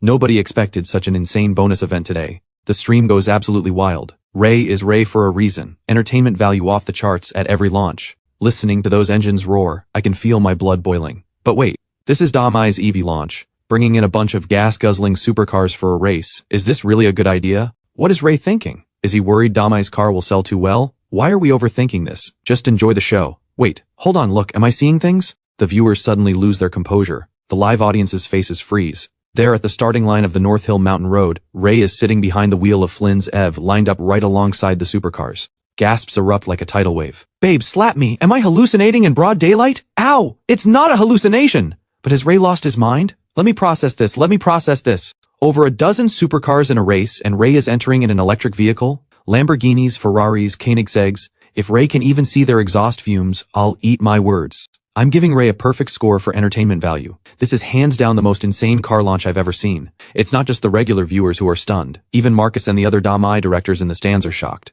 Marcus wipes the corner of his eye and says, Ray, are you trying to personally prove how useless that car is? Just to make our S7 look even better by comparison? Enough. Ray, what you've done for me and for Damai Group is more than enough. Whether or not you remain Damai Group's executive director, in my heart you will always deserve respect. Marcus speaks with deep emotion, seemingly genuinely moved by Ray's sacrifice. Hearing Marcus's words, the other directors immediately catch on. So that's what this is about. The bigger a scene Ray makes, the more attention our S7 gets. Under Marcus and the director's watchful eyes, the race enters its final countdown. Over a dozen supercars rev their engines, ready to launch. The thunderous roar shakes the sky. Meanwhile, Ray's Flynn-built EV sits there like a lamb waiting for slaughter, about to be crushed by over a dozen supercars. Finally, as the countdown hits 0 and the starting gun fires, every supercar rockets off the line. The launch controls start send the crowd into a frenzy. Then, all eyes shift to the car Ray is driving, and the laughter starts rolling in. Sure, an EV's launch acceleration is faster than most regular gas cars, but that only applies against ordinary vehicles. Against true supercars, it's completely outclassed.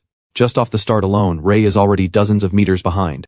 A few more seconds pass and Ray can't even see the supercar's exhaust anymore. But then, Ray's status as Damai's chairman pays off. The drone operators know who signs their paychecks. Out of 5 tracking drones, 2 stay glued to Ray's tail the entire time. And so, Ray finally reaches the first curve on the North Hill Mountain Road. Everyone in the crowd and online has been staring at the massive LED screen. The drone footage is crystal clear. Of course, everyone is focused on the supercars. Nobody cares much about Ray's side of things. They give it one casual glance, ready to go back to watching the supercars blaze ahead. But that one glance, nobody can look away. Someone in the crowd actually screams in disbelief. On screen, Ray's car has hit 120 kilometers per hour. Not as fast as the supercars, sure, but that's no joke either. That's the maximum speed allowed on most highways, and at that speed, Ray doesn't even slow down for the curve. He just leans into it, clearing the arc in less than 1 second, blasting through it. Guys, did I see that right?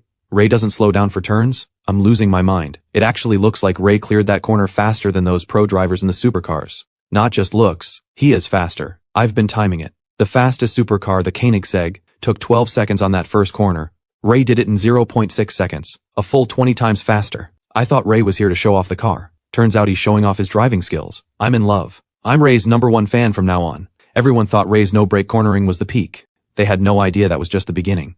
Heel-toe downshift, trail braking, mid-throttle drift initiation. Is Ray seriously not a retired F1 professional racer? And these moves, as insane as they are, feel like just a warm-up. FR weight transfer, lifting the front to create overtaking lines, evasive maneuvering for the tightest countersteers to manage tire wear. And the scariest part? Ray can pull off inertia drifts. His skills are on par with Takumi Fujiwara from Initial D. The chat has completely exploded. Nobody expected this race to turn out like this.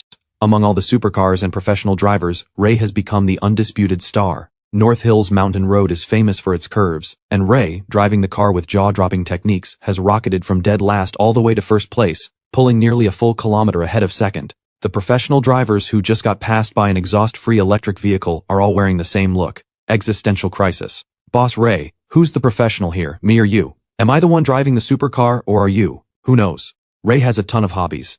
Maybe he's been doing this since he was young. When Ray retires, he could go straight into professional racing. I'll rent out the whole venue for everyone to watch. Hey, you said it! We're going as a group. Alright, enough. Ray's driving is impressive, sure, but you don't seriously think he's better than actual professional racers, do you? These drivers were hired by Ray. Who knows how much they held back? Hearing Marcus's final remark, the directors all lower their eyes. They stay composed on this side, but the tens of thousands of spectators at the venue are anything but calm. Before Ray even parks the car, roaring cheers fill the entire plaza. What nobody realizes, though, is that Ray, still sitting in the driver's seat, has eyes filled with pure shock. He stares at the steering wheel, his throat tightening.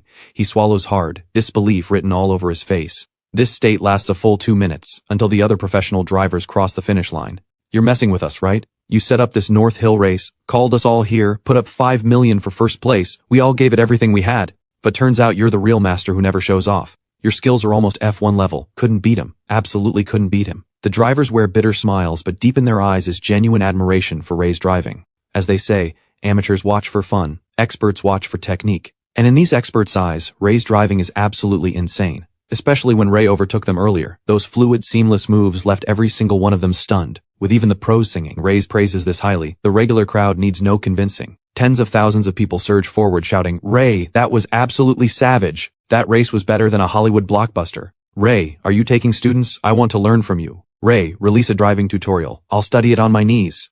Ray, I want to have your babies." The crowd's energy is through the roof, the shouts getting wilder by the second. Ray takes the microphone from his secretary, gives a light cough, and the noise dies down. Then Ray slowly extends a finger, pointing to the side. Everyone follows his gesture and turns in unison. When they see that Ray is pointing at Flynn's car, the crowd is about to comment, but a sudden hissing sound cuts them off. 3 of the car's 4 tires crack and split apart. The last one tilts at an ugly angle, and it doesn't stop there. After a series of faint cracking sounds, a much louder bang erupts from inside the car. The motor appears to have burned out. After 1 second of silence, the entire place explodes with laughter. How much did Flynn scam out of Ray exactly?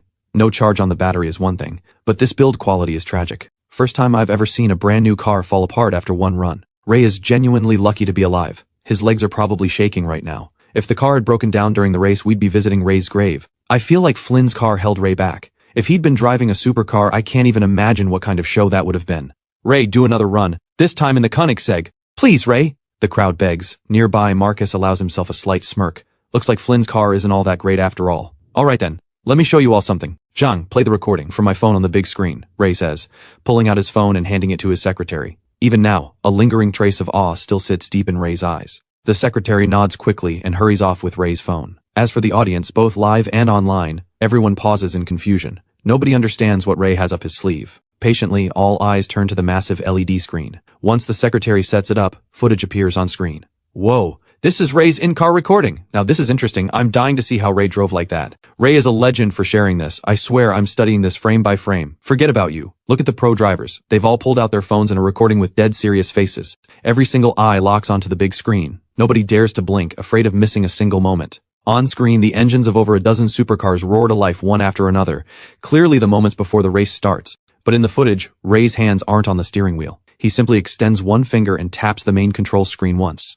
The very next second, an elegant female voice suddenly plays through the big screen into the ears of every single person at the venue and online. "Ding! You have selected fully autonomous driving mode. Please fasten your seatbelt." The chime is beautiful, the voice is soothing. But right now, those 2 sentences hit like a thunderbolt, striking every single person's ears. Every face in the crowd completely freezes. Nearby, Marcus and the Damai group directors wear looks of utter disbelief, wondering if their ears deceived them. Fully autonomous driving? Does that mean the one who beat those pro drivers and their supercars wasn't Ray at all, but the car's autonomous driving system? The Damai S7 that Marcus personally launched can auto-drive itself to center stage, and that was already considered impressive. When Marcus demonstrated it earlier, the crowd cheered loudly. Thunderous applause. That alone shows how impressive it was. But what are they hearing now? A fully autonomous system that just tells Ray to buckle up. If the entire race was truly completed by Flynn's car on its own, and Ray never touched the steering wheel from start to finish, then they have no idea how massive the shockwave from Flynn's car will be for the entire EV industry. Compared to this car, every vehicle that claims to have autonomous driving capability is nothing but a toy. How can this technology exist right now? Even 10 more years of development couldn't produce this, Marcus blurts out, losing his composure. Compared to the other directors, he understands better than anyone just how absurd this is. "Marcus, don't panic yet. Let's keep watching to see how this plays out." Just then, another director says with narrowed eyes. Hearing this, Marcus presses his lips together and turns back to the screen with a deep frown. The regular audience, after their initial shock, are already glued to the screen. On the massive LED display, the race footage begins. After fastening his seatbelt, Ray simply leans back in his seat, completely relaxed. Heel-toe downshifts, trail braking, mid-throttle drift initiation, FR weight transfer to lift the front end and create overtaking lines. evasive maneuvering for the tightest countersteers to manage tire wear, inertia drifting, techniques that even professional racers struggle to execute, and the entire crowd watches a car perform every single one of them on its own. The deeper into the footage they get, the more terrified everyone becomes. Especially at the 10-minute 8-second mark, when that elegant chime sounds again. Ding, tire and motor overload detected, estimated failure in 8 minutes and 7 seconds, all other components operating normally. The crowd snaps awake as if from a dream, swallowing hard. So the tire and motor failures were detected by the car all along, timed down to the exact second. There was never any real danger during the race. I'm done. Completely done. I thought the motorcycle that broke 800 per hour was Flynn's limit. But in just 3 days, Flynn drops my jaw all over again. Flynn has reached legendary status in my heart for the millionth time. From computers to motorcycles to electric vehicles, where does Flynn's ceiling even end?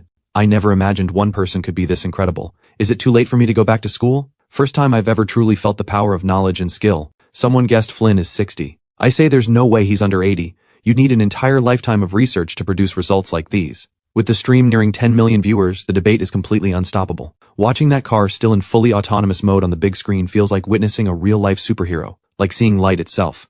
And it's not just regular viewers who are shaken to their core. Even the business titans watching the stream have gone completely blank. Inside a villa in Shen City, Nathan watches everything unfold, his breathing growing noticeably heavier. Just recently, Huawei had also launched their own electric vehicle. Its quality was outstanding. It crushed the competition and climbed to the top of the EV rankings on the strength of its autonomous driving feature alone. But right now, comparing the Vision S9 self-driving to the car Flynn built, Nathan doesn't even know what to say. Their Vision S9, what kind of autonomous driving is that supposed to be? It's like a children's toy. And when Nathan thinks back to the $300 million salary offer he had Huawei's HR send to Flynn, his face burns with embarrassment. Huawei spent over $20 billion in R&D just to barely produce the Vision S9, yet one man, Flynn, built a car that could wipe the floor with their Vision S9. Flynn alone is worth more than the entire team of PhDs and masters Nathan hired combined, by an unimaginable margin. $300 million? Nathan feels that offer isn't just an insult to Flynn, it's an insult to himself. CC, your uncle was wrong this time. Dead wrong. From the very beginning, this was never a marketing stunt by Ray. It was Flynn's one-man show. I underestimated Flynn.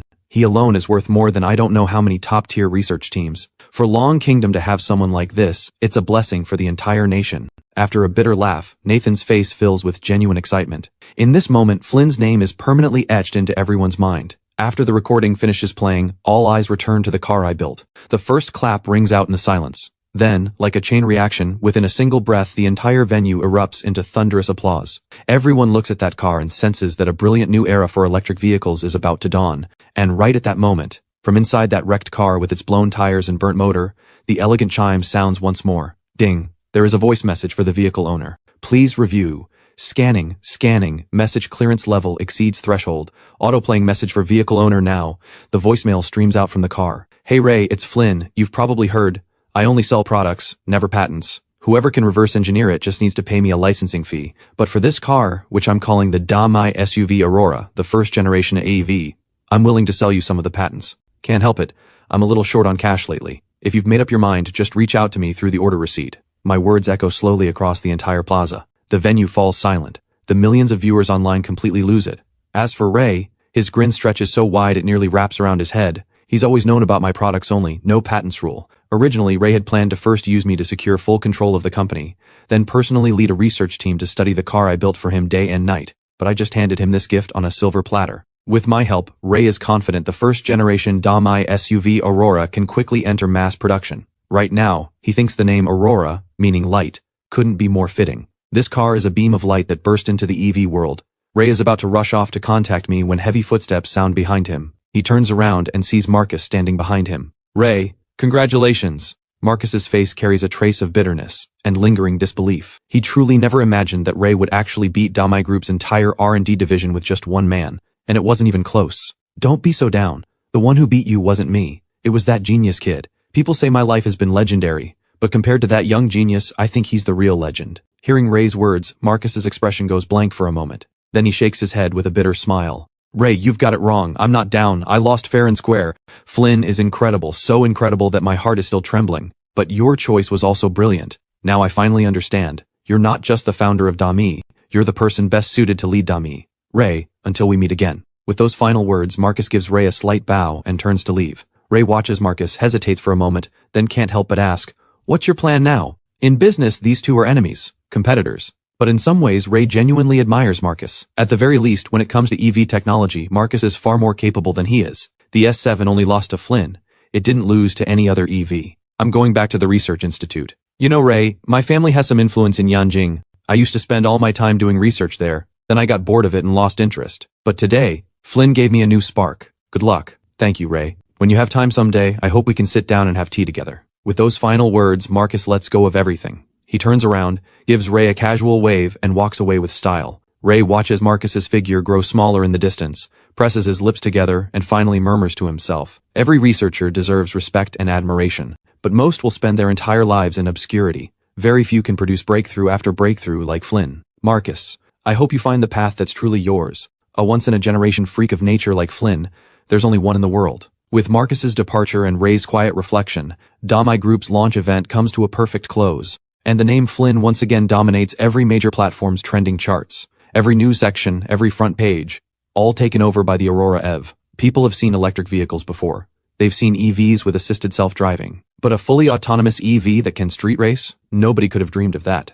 So the countless people who missed the live broadcast, when they scroll past the North Hill racing footage, every single one is blown away. Nobody expected that in this age of modern technology, the first profession to become obsolete wouldn't be farmers, but race car drivers. A job that seemed completely future-proof. And as the online buzz grows louder and louder, I finally enter the sights of some very important people. Metro City's first military district, one of the nation's top 10 military installations. Its greatest strength isn't its combat capabilities. It's the military R&D power that ranks among the best in the country. Home to the nation's largest military R&D base, where countless top-tier researchers are gathered. Right now, somewhere inside this massive compound, a silver-haired old man with a natural air of authority watches the video on his phone. He adjusts the reading glasses on his nose. Truly impressive. The younger generation is fearsome indeed. I never expected Long Kingdom to produce such an exceptional young talent. It's just that his research focus seems to be entirely civilian, which is somewhat of a waste of his gifts. The old man named Chester sighs with regret. Then, he presses a button on his desk. A few minutes later, a sharp-postured young man knocks and enters. Sir, you called for me? Yes, Marco. Find a way to reach out to this young man named Flynn. I want to invite him to work at our R&D base. Chester looks at his prized student Marco. As the head of the R&D base, Chester has many students. Among all of them, Marco's talent and aptitude rank in the top 5. That's why Chester is always gentle with him. But hearing Chester's request, Marco hesitates. Sir, I've heard of this Flynn. His exploits have been making waves all over the internet lately. But inviting him straight to our base, isn't that bending the rules a bit? Everyone here was recruited from top military academies and research institutes.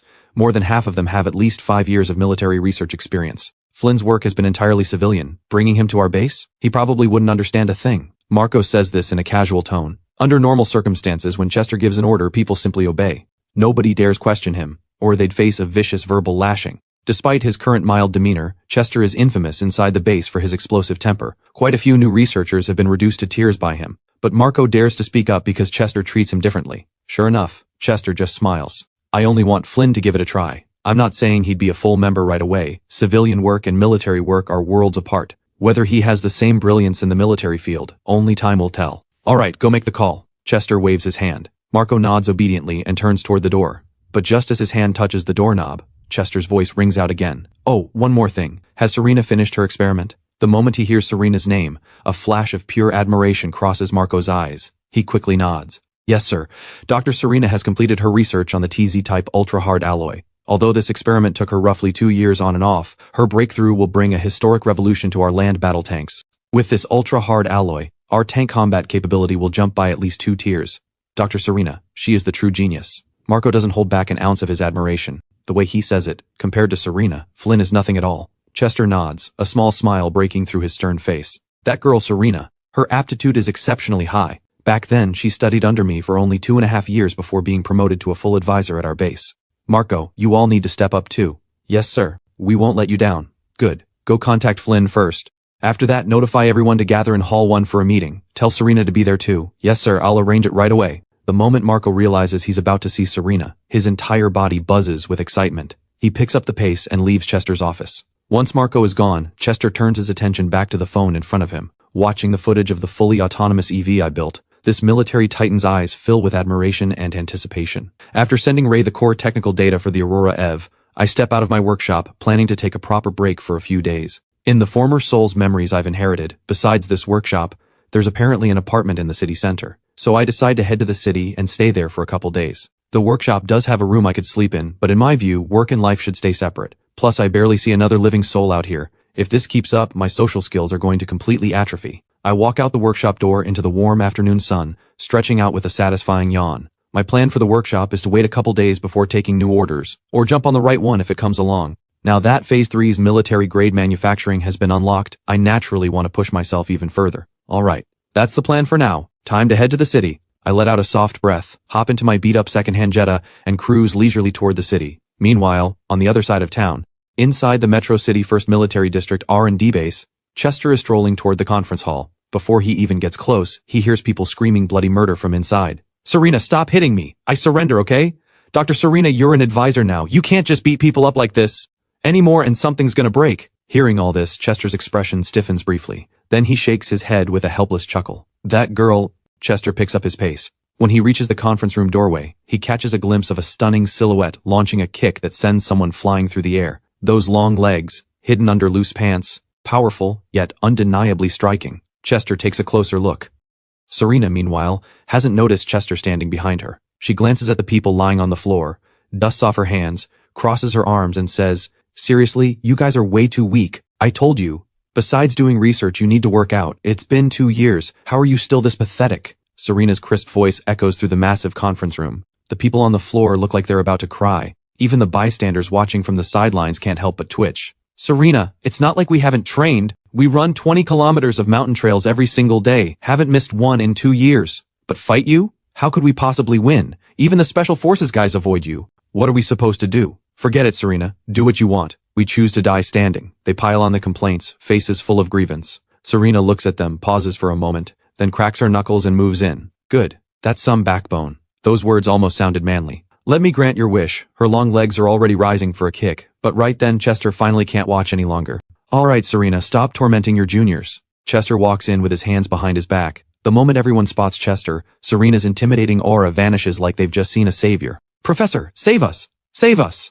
They rush to Chester's side, sobbing and sniffling, looking nothing like top-tier military researchers. "Enough. Serena means well. Without a strong body, you can't sustain long-term research. Everyone, back to your seats. I have serious business to discuss today." Toward the end, Chester's voice takes on a noticeably graver tone. The dozens of people in the room immediately switch gears, wiping the smiles off their faces and filing back to their seats. Only Serena looks completely unbothered, casually pulling up a chair and sitting down. Chester glances at Serena, then activates the projection screen. Once the video begins, every single one of the dozens of people in the room locks their eyes on it. On screen, a car with nobody at the controls, driving itself with fully autonomous intelligence, executing jaw-dropping racing techniques, and ultimately leaving every supercar in the dust. Even these elite military researchers can't hide their surprise. Serena, after watching, narrows her sharp eyes thoughtfully. When the video ends, she falls into deep thought. Then, Chester walks to the head of the room and sweeps his gaze across everyone below. With natural authority, he speaks. "What you just saw happened just a few hours ago. Recorded footage from a launch event by one of our nation's top tech companies. I'm sure some of you have heard the name Flynn. Others may not have. So let's hear it. What are your thoughts on what you just saw?" Chester's voice fades, and the dozens of elite researchers exchange glances before breaking into discussion. Serena, seated in the front row, narrows her eyes, lost in thought. After a while, someone stands up and addresses Chester. "Professor, I think this technology, from a civilian perspective, it can absolutely maximize the driving experience. But street racing is illegal. If DMI Group wants to bring this car to market, the racing function will never pass regulatory approval. That said, from a purely technical standpoint, I personally admire this Flynn quite a bit. He seems to have an innate gift for anything involving intelligence systems. Marco mentioned earlier that you're considering recruiting Flynn to our base. I think after some time learning military tech, he could genuinely contribute to our military AI efforts." A young man in silver-framed glasses speaks eloquently. Hearing this, Chester eyes the young man and suddenly asks, "Stuart, what if we're talking about military application? Military application?" Stuart is caught off guard for a moment. Then, meeting Chester's steady gaze, he shakes his head with a smile. "Professor, don't quiz me on this. I can figure this one out. In my view, this technology simply cannot be applied to military use at this time. In actual combat, an autonomous driving system could indeed free up combat resources. But no matter how smart a machine is, it's still a pile of cold components, incapable of making the right call on a battlefield that changes by the second. For example, the most fundamental function of any autonomous driving system is choosing the most direct, most efficient route. This core logic is what the system relies on above all else. But on a battlefield, moving forward isn't always the right call, and it's certainly not always safe. If you actually applied this autonomous system to military hardware, it could lead to irreversible disaster. Stewart's words ring through the room one after another. This time, the murmurs of agreement are much louder. Several female researchers even cast admiring glances at the handsome Stewart. But right then, a sharply discordant voice cuts through. Stewart, is it really that hard to admit Flynn is brilliant? You're all so full of yourselves, his work is genuinely incredible. But if it were any of you, could you build an autonomous driving system like that? The words drip with mockery, landing like slaps across Stewart and the others' faces. But the moment they look toward the voice, they instantly deflate. Serena, I didn't mean to look down on Flynn, I was just being objective. As for autonomous driving systems, I've never worked in that field. I honestly don't know if I could build one, Stewart says, mustering his courage. Serena immediately rolls her eyes. Then she turns to Chester. Professor, look at them. Every single one of them is so pretentious. Sure, military research is ahead of civilian work in some areas, but something that left a man like Ray completely speechless, and in their mouths it becomes just being objective? They've lost even the most basic respect for science. If you ask me, Professor, gathering everyone together like this is a waste. Lock each of them in a solitary room to focus on real research, then there wouldn't be so much ego in the air. Serena drops the most savage lines without blinking. Stewart, Marco, and the rest can feel their eyelids twitching. If it weren't for Serena's combat skills rivaling special forces, they'd definitely push back. But right now, all they can do is stare at the floor, pretend they didn't hear, or shoot desperate looks at Chester, hoping he'll intervene. Serena's words are blunt, but not without merit. Flynn's autonomous driving system is indeed a product ahead of its time. He's a remarkable young man, and I look forward to having him here. Marco, any luck reaching him? Chester shifts gears, turning to Marco nearby. Marco blinks, then checks his phone. He looks a bit lost for words. Sir, I contacted Tiger Shark's platform, got Flynn's registered phone number through official channels, called him and texted him from our recruitment office's official line, but there's been zero response. Chester sets the matter aside for now. Meanwhile, Serena can't help but shoot Marco a look. She caught every bit of the subtle provocation in his tone. Serena missed none of it. All right, let's wait for Flynn to respond. I believe if he's truly interested in research, he won't pass up this opportunity. Now then, let's begin the real agenda, Chester says deliberately. Everyone in the room immediately sits up straight, realizing that everything up until now wasn't even the real purpose of this meeting. Under everyone's intense stare, Chester picks up a piece of chalk and writes in bold across the blackboard, breakthrough points for strategic aircraft defense capability. While Chester leads Serena and the nation's top military researchers into this discussion, over at the Swift Send headquarters tower in Shen City, the CEO of the country's biggest delivery company is also wrestling with a headache. Victor, are we still going ahead with the R&D? All 6 previous experiments have failed. If we keep going, who knows how much more money we'll burn. A middle-aged man who looks like an assistant says with a pained face. Since the beginning of last year, Swift Send had been pushing to speed up deliveries, launching a drone delivery initiative. For this, Swift Send recruited a massive team of specialized researchers and poured in over $1 billion in total investment. But after all the big talk they'd put out there, publicly promising to build a drone with outstanding flight range, heavy payload capacity, excellent stability, and vastly improved delivery efficiency, nationwide coverage, same-day delivery, the slogan sounded incredible. But the results were anything but. 6 experiments, all failures. Either the flight range fell short, or the payload was mediocre, or both were fine, but the stability was garbage. In short, over the past year plus, SwiftSend has burned through an obscene amount of money and blown up who knows how many prototype drones. Now both SwiftSend and Victor are stuck. Give up? Then all that money was wasted, and Victor is a man of his word. The promises have been made. Going silent now, how would that look for SwiftSend? How would people see Victor? After some deep thought, Victor grits his teeth, determined to see this through no matter the cost. Hearing this, the assistant beside him nearly goes weak in the knees. Victor, please think this over. SwiftSend has been profitable, sure, but we can't keep— Liam, wait, stop talking. Before the assistant can finish, Victor cuts him off with a raised hand. Liam follows Victor's gaze, and his throat tightens. He swallows hard. On the screen ahead, a single frame is frozen, featuring Ray and a car. Victor, you're not thinking— That's exactly what I'm thinking, Liam. If Flynn can build a revolutionary electric vehicle, then building a drone that meets our specs shouldn't be that hard for him. Man, my brain. Why did it take me this long? I should have thought of this the moment I heard about the Damai Group auto launch at North Hill Plaza. Victor slaps his thigh hard in frustration. Then he opens his computer and starts placing an order. As he types, he can't help but laugh. Liam, you're worried about Flynn's scammer reputation, right? If he actually builds me this drone, I wouldn't care if he skips the fuel. It's just one tank, pocket change. By the time he finishes talking, Victor has already submitted the order. He leans back in his chair, lets out a heavy sigh of relief, looking like a weight has been lifted.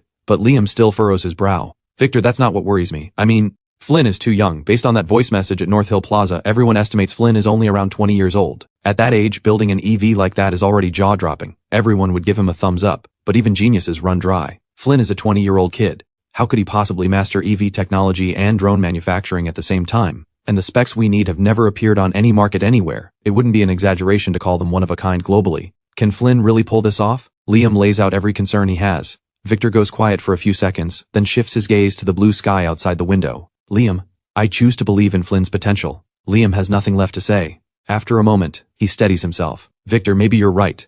But will Flynn even accept our order? Right now, the number of people trying to place orders with him must be through the roof. Hearing this, Victor waves his hand with full confidence.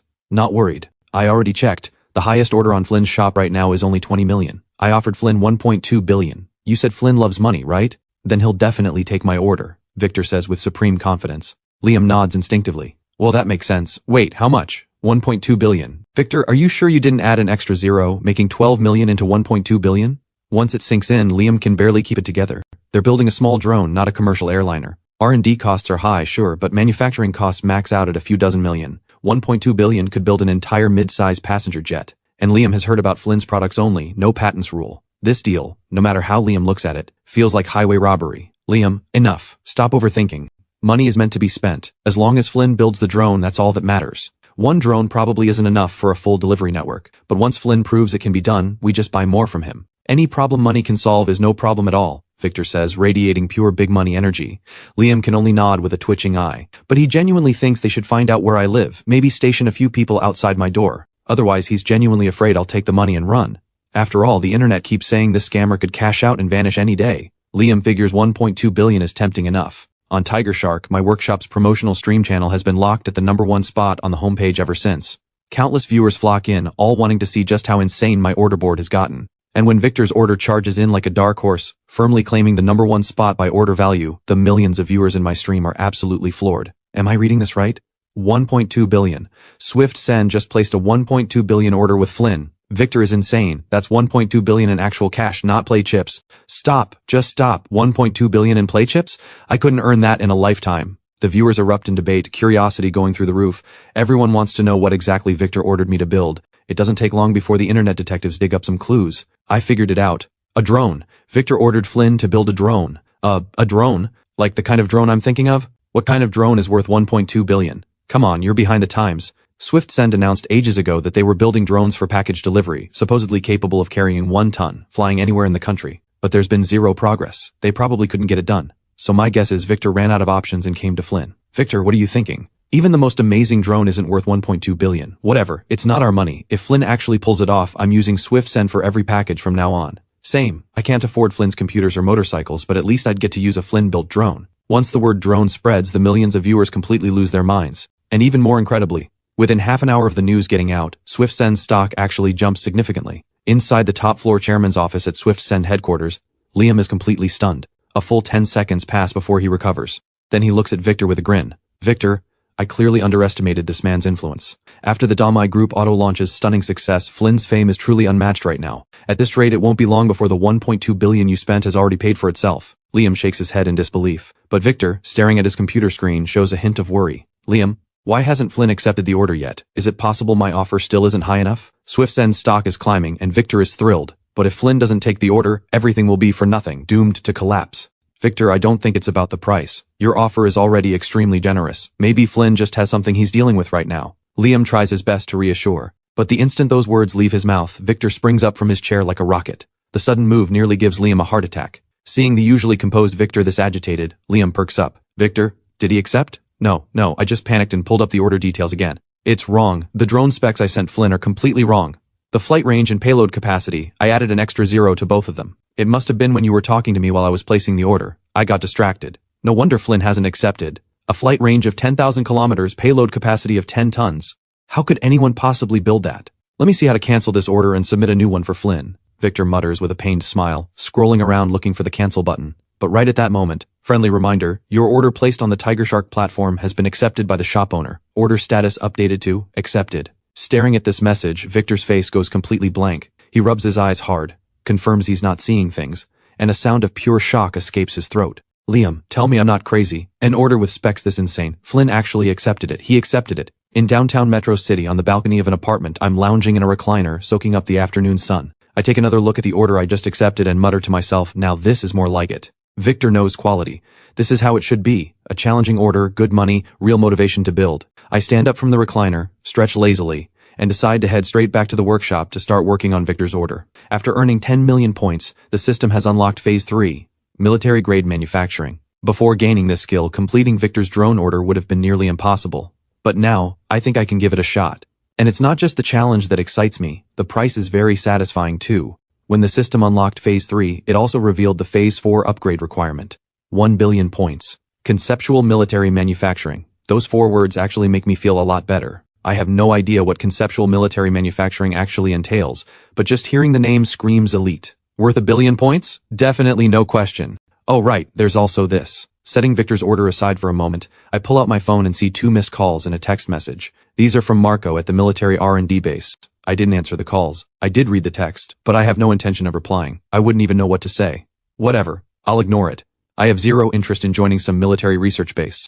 I mutter to myself and drag both the texts and calls straight to the trash. It's not that I don't want to serve the country. I simply can't afford to. The system requires more and more points for each upgrade, which means I need to earn more and more money. Inside a research base, making money would be nearly impossible. And without money, how would the system ever upgrade? Plus, there's another critical reason. Life inside a military base would be nothing like the freedom I have now. They might assign me projects that don't interest me or aren't challenging enough. All of that completely rules out joining the base. As I head back to my workshop on the outskirts, ready to tackle SwiftSend's drone order, over at SwiftSend headquarters, Victor and Liam stare at each other for a long time before the shock finally starts to fade. But deep in both their eyes, the disbelief still lingers.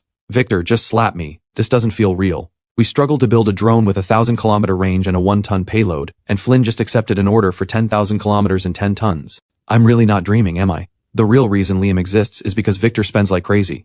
The board of directors, worried about Victor's reckless spending, assigned him Liam, the most penny-pinching assistant money could buy. But this time, facing Victor's 1.2 billion swing, Liam actually thinks it's worth it. Absolutely worth it. If Flynn really builds a drone like that, then SwiftSend won't just sit comfortably atop the domestic delivery throne. Even on a global scale, not a single company could compete. Send a package in the morning, delivered by afternoon.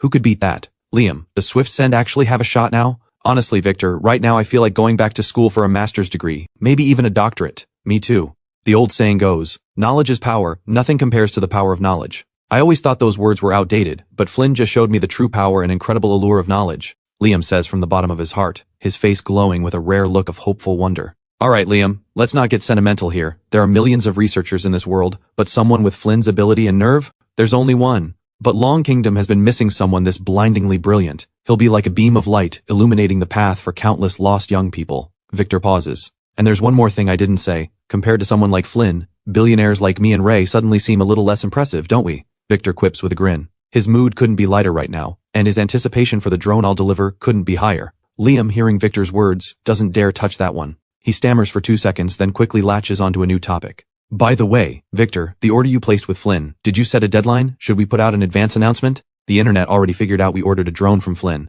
No point keeping it secret.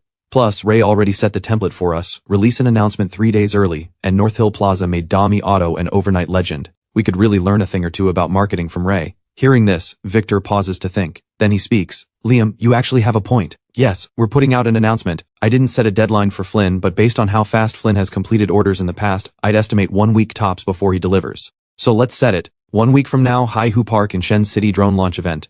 Let's see whether Ray's Dami Auto launch made a bigger splash, or our drone launch will. By the end, even the battle-hardened Victor can't hide his excitement.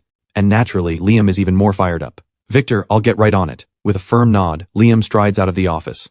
Liam moves fast. Within 10 minutes of finishing their conversation, an announcement goes live on SwiftSend's official website and all their social platforms. The announcement reads, in 7 days at Haihu Park in Shen City, SwiftSend Group will hold its drone launch event. Stay tuned. Short and sweet, but it lands like a boulder in a still lake, sending shockwaves in every direction. I knew it. Definitely a drone. Victor asked Flynn to build a drone. I can't keep up. This is too much. I already took time off work to watch the Dami Auto launch. Now I have to take off again? My cheapskate boss is going to fire me at this rate. Relax, just watch it openly at work. Your boss will be watching too. He won't have time to manage you. That's the smartest thing I've ever heard.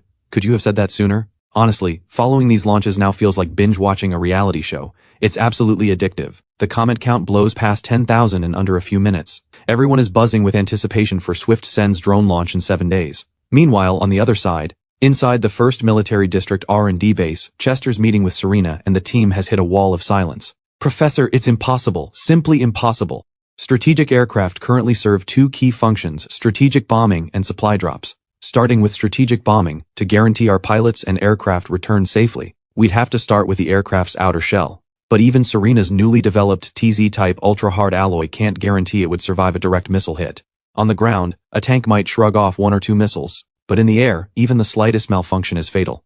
As for supply drops, even though they're delivered to friendly territory with much lower risk, we still can't guarantee 100% safety. So I believe this whole topic is a false premise, completely unachievable. In the silent conference room, Marco is the first to stand and speak. Chester waves his hand, signaling Marco to sit. He scans the room. 40 to 50 of the nation's best military minds, and not one can offer more. Stewart and the others just stare at each other, minds blank. Meanwhile, inside the super lab, now upgraded to military grade, I not only have free access to every piece of top-tier military manufacturing equipment, I can also purchase any military-grade material on the market. The problem? Some of those prices make me physically wince. So many zeros, I don't even want to count them. So when I told Ray I was a little short on cash, I wasn't joking. During the manufacturing process, the system's rule is simple. The more money I save, the more points I earn.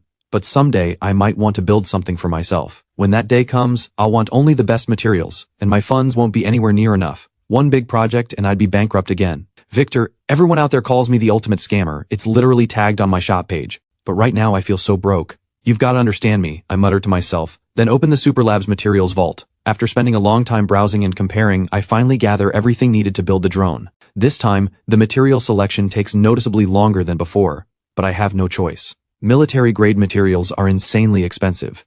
I've been hunting for cheaper substitutes the whole time. Thankfully, hard work pays off. What originally could have cost several million in materials has been squeezed down to under 2 million. Total cost after bundling everything together, 1.8 million paid to the system. And if Victor ever finds out about this number, he'd probably collapse on the spot. I gave you 1.2 billion. 1.2 billion. And you only spent 1.8 million? Of course, Victor has no idea about my actual costs right now, but he probably will soon enough. Before entering the super lab, I noticed the system was still generating that periodic financial report. My guess is the system will just publish it directly when it's ready, the kind of thing it won't even let me preview first. No chance to edit a single number. With that in mind, I mutter, after this order I should probably hire some bodyguards, or renovate the workshop with some defensive upgrades.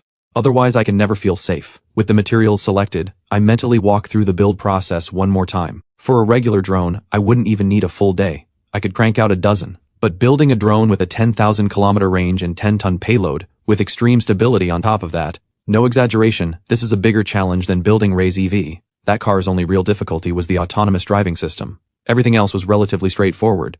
But Victor's drone has sky-high technical barriers at every single stage. Back at the base, Stewart and the others are still staring blankly at each other, not a single idea between them. And to understand this meeting's true agenda, we need to go back 3 days. 3 days ago, Long Kingdom and Bear Nation secretly conducted a modern aerial combat exercise. Ever since fighter jets first appeared, air supremacy has been the decisive factor in winning wars. Every nation takes its air combat capability extremely seriously. Long Kingdom in recent years has spared no expense in building its air force, pouring in staggering amounts of funding and manpower. For this exercise, Long Kingdom deployed a full 100 fighters, an entire Air Force division's worth of strategic aircraft. Bear Nation sent just 10. The Long Kingdom military brass thought Bear Nation was joking, but Bear Nation taught Long Kingdom a brutal lesson. 100 fighters easily wiped out Bear Nation's 10, even destroying their command base.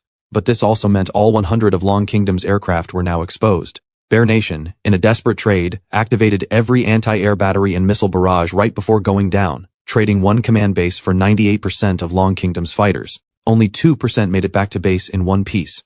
On paper, Long Kingdom won by a landslide, but real wars are never decided by a single victory. Trading nearly 100 fighters for one enemy base, in actual warfare, that's a devastating loss. So after this exercise, Long Kingdom's top military leaders convened an emergency meeting to dissect the root cause of this exercise's devastating outcome. After 8 hours of heated debate, they finally reached a conclusion. The strategic aircraft's defensive capability is far too weak. Once they penetrate enemy territory, heavy mutual losses become unavoidable. Kill 1,000, lose 800. And the most critical concern isn't even the aircraft themselves. It's the pilots. Every single fighter pilot is 1 in a million, painstakingly trained over years. Losing even one is heartbreaking, let alone an entire squadron. That's why the top brass issued Chester an urgent directive, ordering him to lead every top researcher at the base to find a solution to the pilot safety problem within 1 week. Today is already day 2 since Chester received the order. Professor, I think this problem isn't just ours to face. Every nation in the world deals with it too. So please don't worry too much. In the short term, I don't think the aircraft safety issue can be solved at all. Even if the higher-ups executed every one of us, this problem would still remain. Seeing the room sink into a grim atmosphere, Marco stands up to say a few words. but he shouldn't have, because the moment he does, Chester's mustache practically bristles with fury. You think I need you to tell me that? Leave it to time. Leave it to time. Every single time you face a research challenge, is this your go-to mindset? Then let me ask. If time solves the problem, then what do we need you for? And if every country fails to solve this, what advantage does Long Kingdom have? The brass wants us to solve it before anyone else. 2 days. I'm giving you 2 days. If you can't even produce a basic concept, then maybe I should seriously consider Serena's suggestion. Lock every single one of you in a solitary room to do real research. Chester slams his fist on the table, his face dark with anger, and storms out of the conference room, leaving Stuart, Marco, and the rest staring at each other in stunned silence. After a moment, Marco can't help but turn towards Serena, his face breaking into a pleading grin. Serena, Dr. Serena, you've always got the most ideas. Could you throw us a bone here? The professor isn't messing around this time. After Marco speaks, everyone turns in unison towards Serena at the front, faces full of desperate hope. Most of them arrived at the base after Serena had already become an advisor. Almost none of them were ever her classmates. But Serena's abilities, they've all heard the stories. Her graduating class now leads military research units across the country, and among them, Serena still stands out as the best of the best. If she hadn't preferred the quiet life at this base, she would have been poached by another district long ago to run their entire R&D operation. Oh, now you're calling me Serena? Weren't you just running to the professor to tattle on me? And like you said, I'm an advisor. If the professor locks you all in solitary, that's got nothing to do with me. Good luck. Serena gives Marco and the others a cool glance, then stands up, her long legs carrying her right out of the conference room under everyone's dumbfounded stares. The group left behind feels their collective heart drop straight to rock bottom. It's over. She's not helping. Nobody's coming to save us. Let's just buckle down. We have 2 days to give the professor at least a reasonable research proposal. Even bad ideas are better than nothing. The professor is furious because we sat there in dead silence when asked. Stuart sighs and shakes his head. The others exchange helpless glances and can only nod in silence. Time slips away like sand between fingers.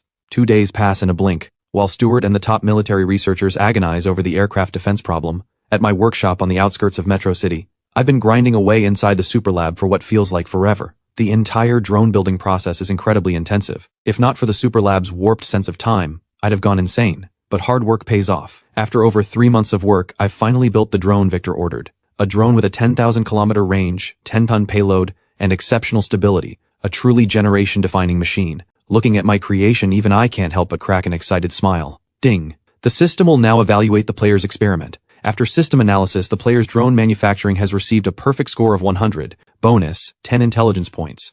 Bonus, 10 million system upgrade points. The system's gentle voice delivers one notification after another. At first I barely pay attention, but when I hear those last 2 lines, my body, already heading for the exit, freezes on the spot. The system's bonus of 10 million upgrade points is whatever. The system has always been stingy with those. Compared to the 1 billion point phase 4 target, 10 million feels like spare change begged from the system. But those 10 intelligence points, my throat tightens. I swallow hard, adrenaline surging. If I understand correctly, these 10 intelligence points translate to roughly 10 IQ points. A person with an IQ of 100 is considered average. An IQ of 110 is already in the gifted range. In other words, the system's 10 intelligence points can instantly transform an average mind into an exceptional one. And on me, the effect would be even more dramatic. My natural talent and instinct for research and development are already at a level most would call top tier. They say Einstein's IQ reached 160. Before, I had no idea if I could measure up to Einstein. But with these 10 intelligence points absorbed, I believe even if Einstein himself came back, I could go head-to-head with him on raw brainpower. It seems the system has many more features I haven't even discovered yet. But just this one ability, boosting raw intelligence, is terrifyingly powerful on its own. I take a deep breath, forcing down the excitement surging through me. I look up one more time at my masterpiece, then carry it out of the super lab,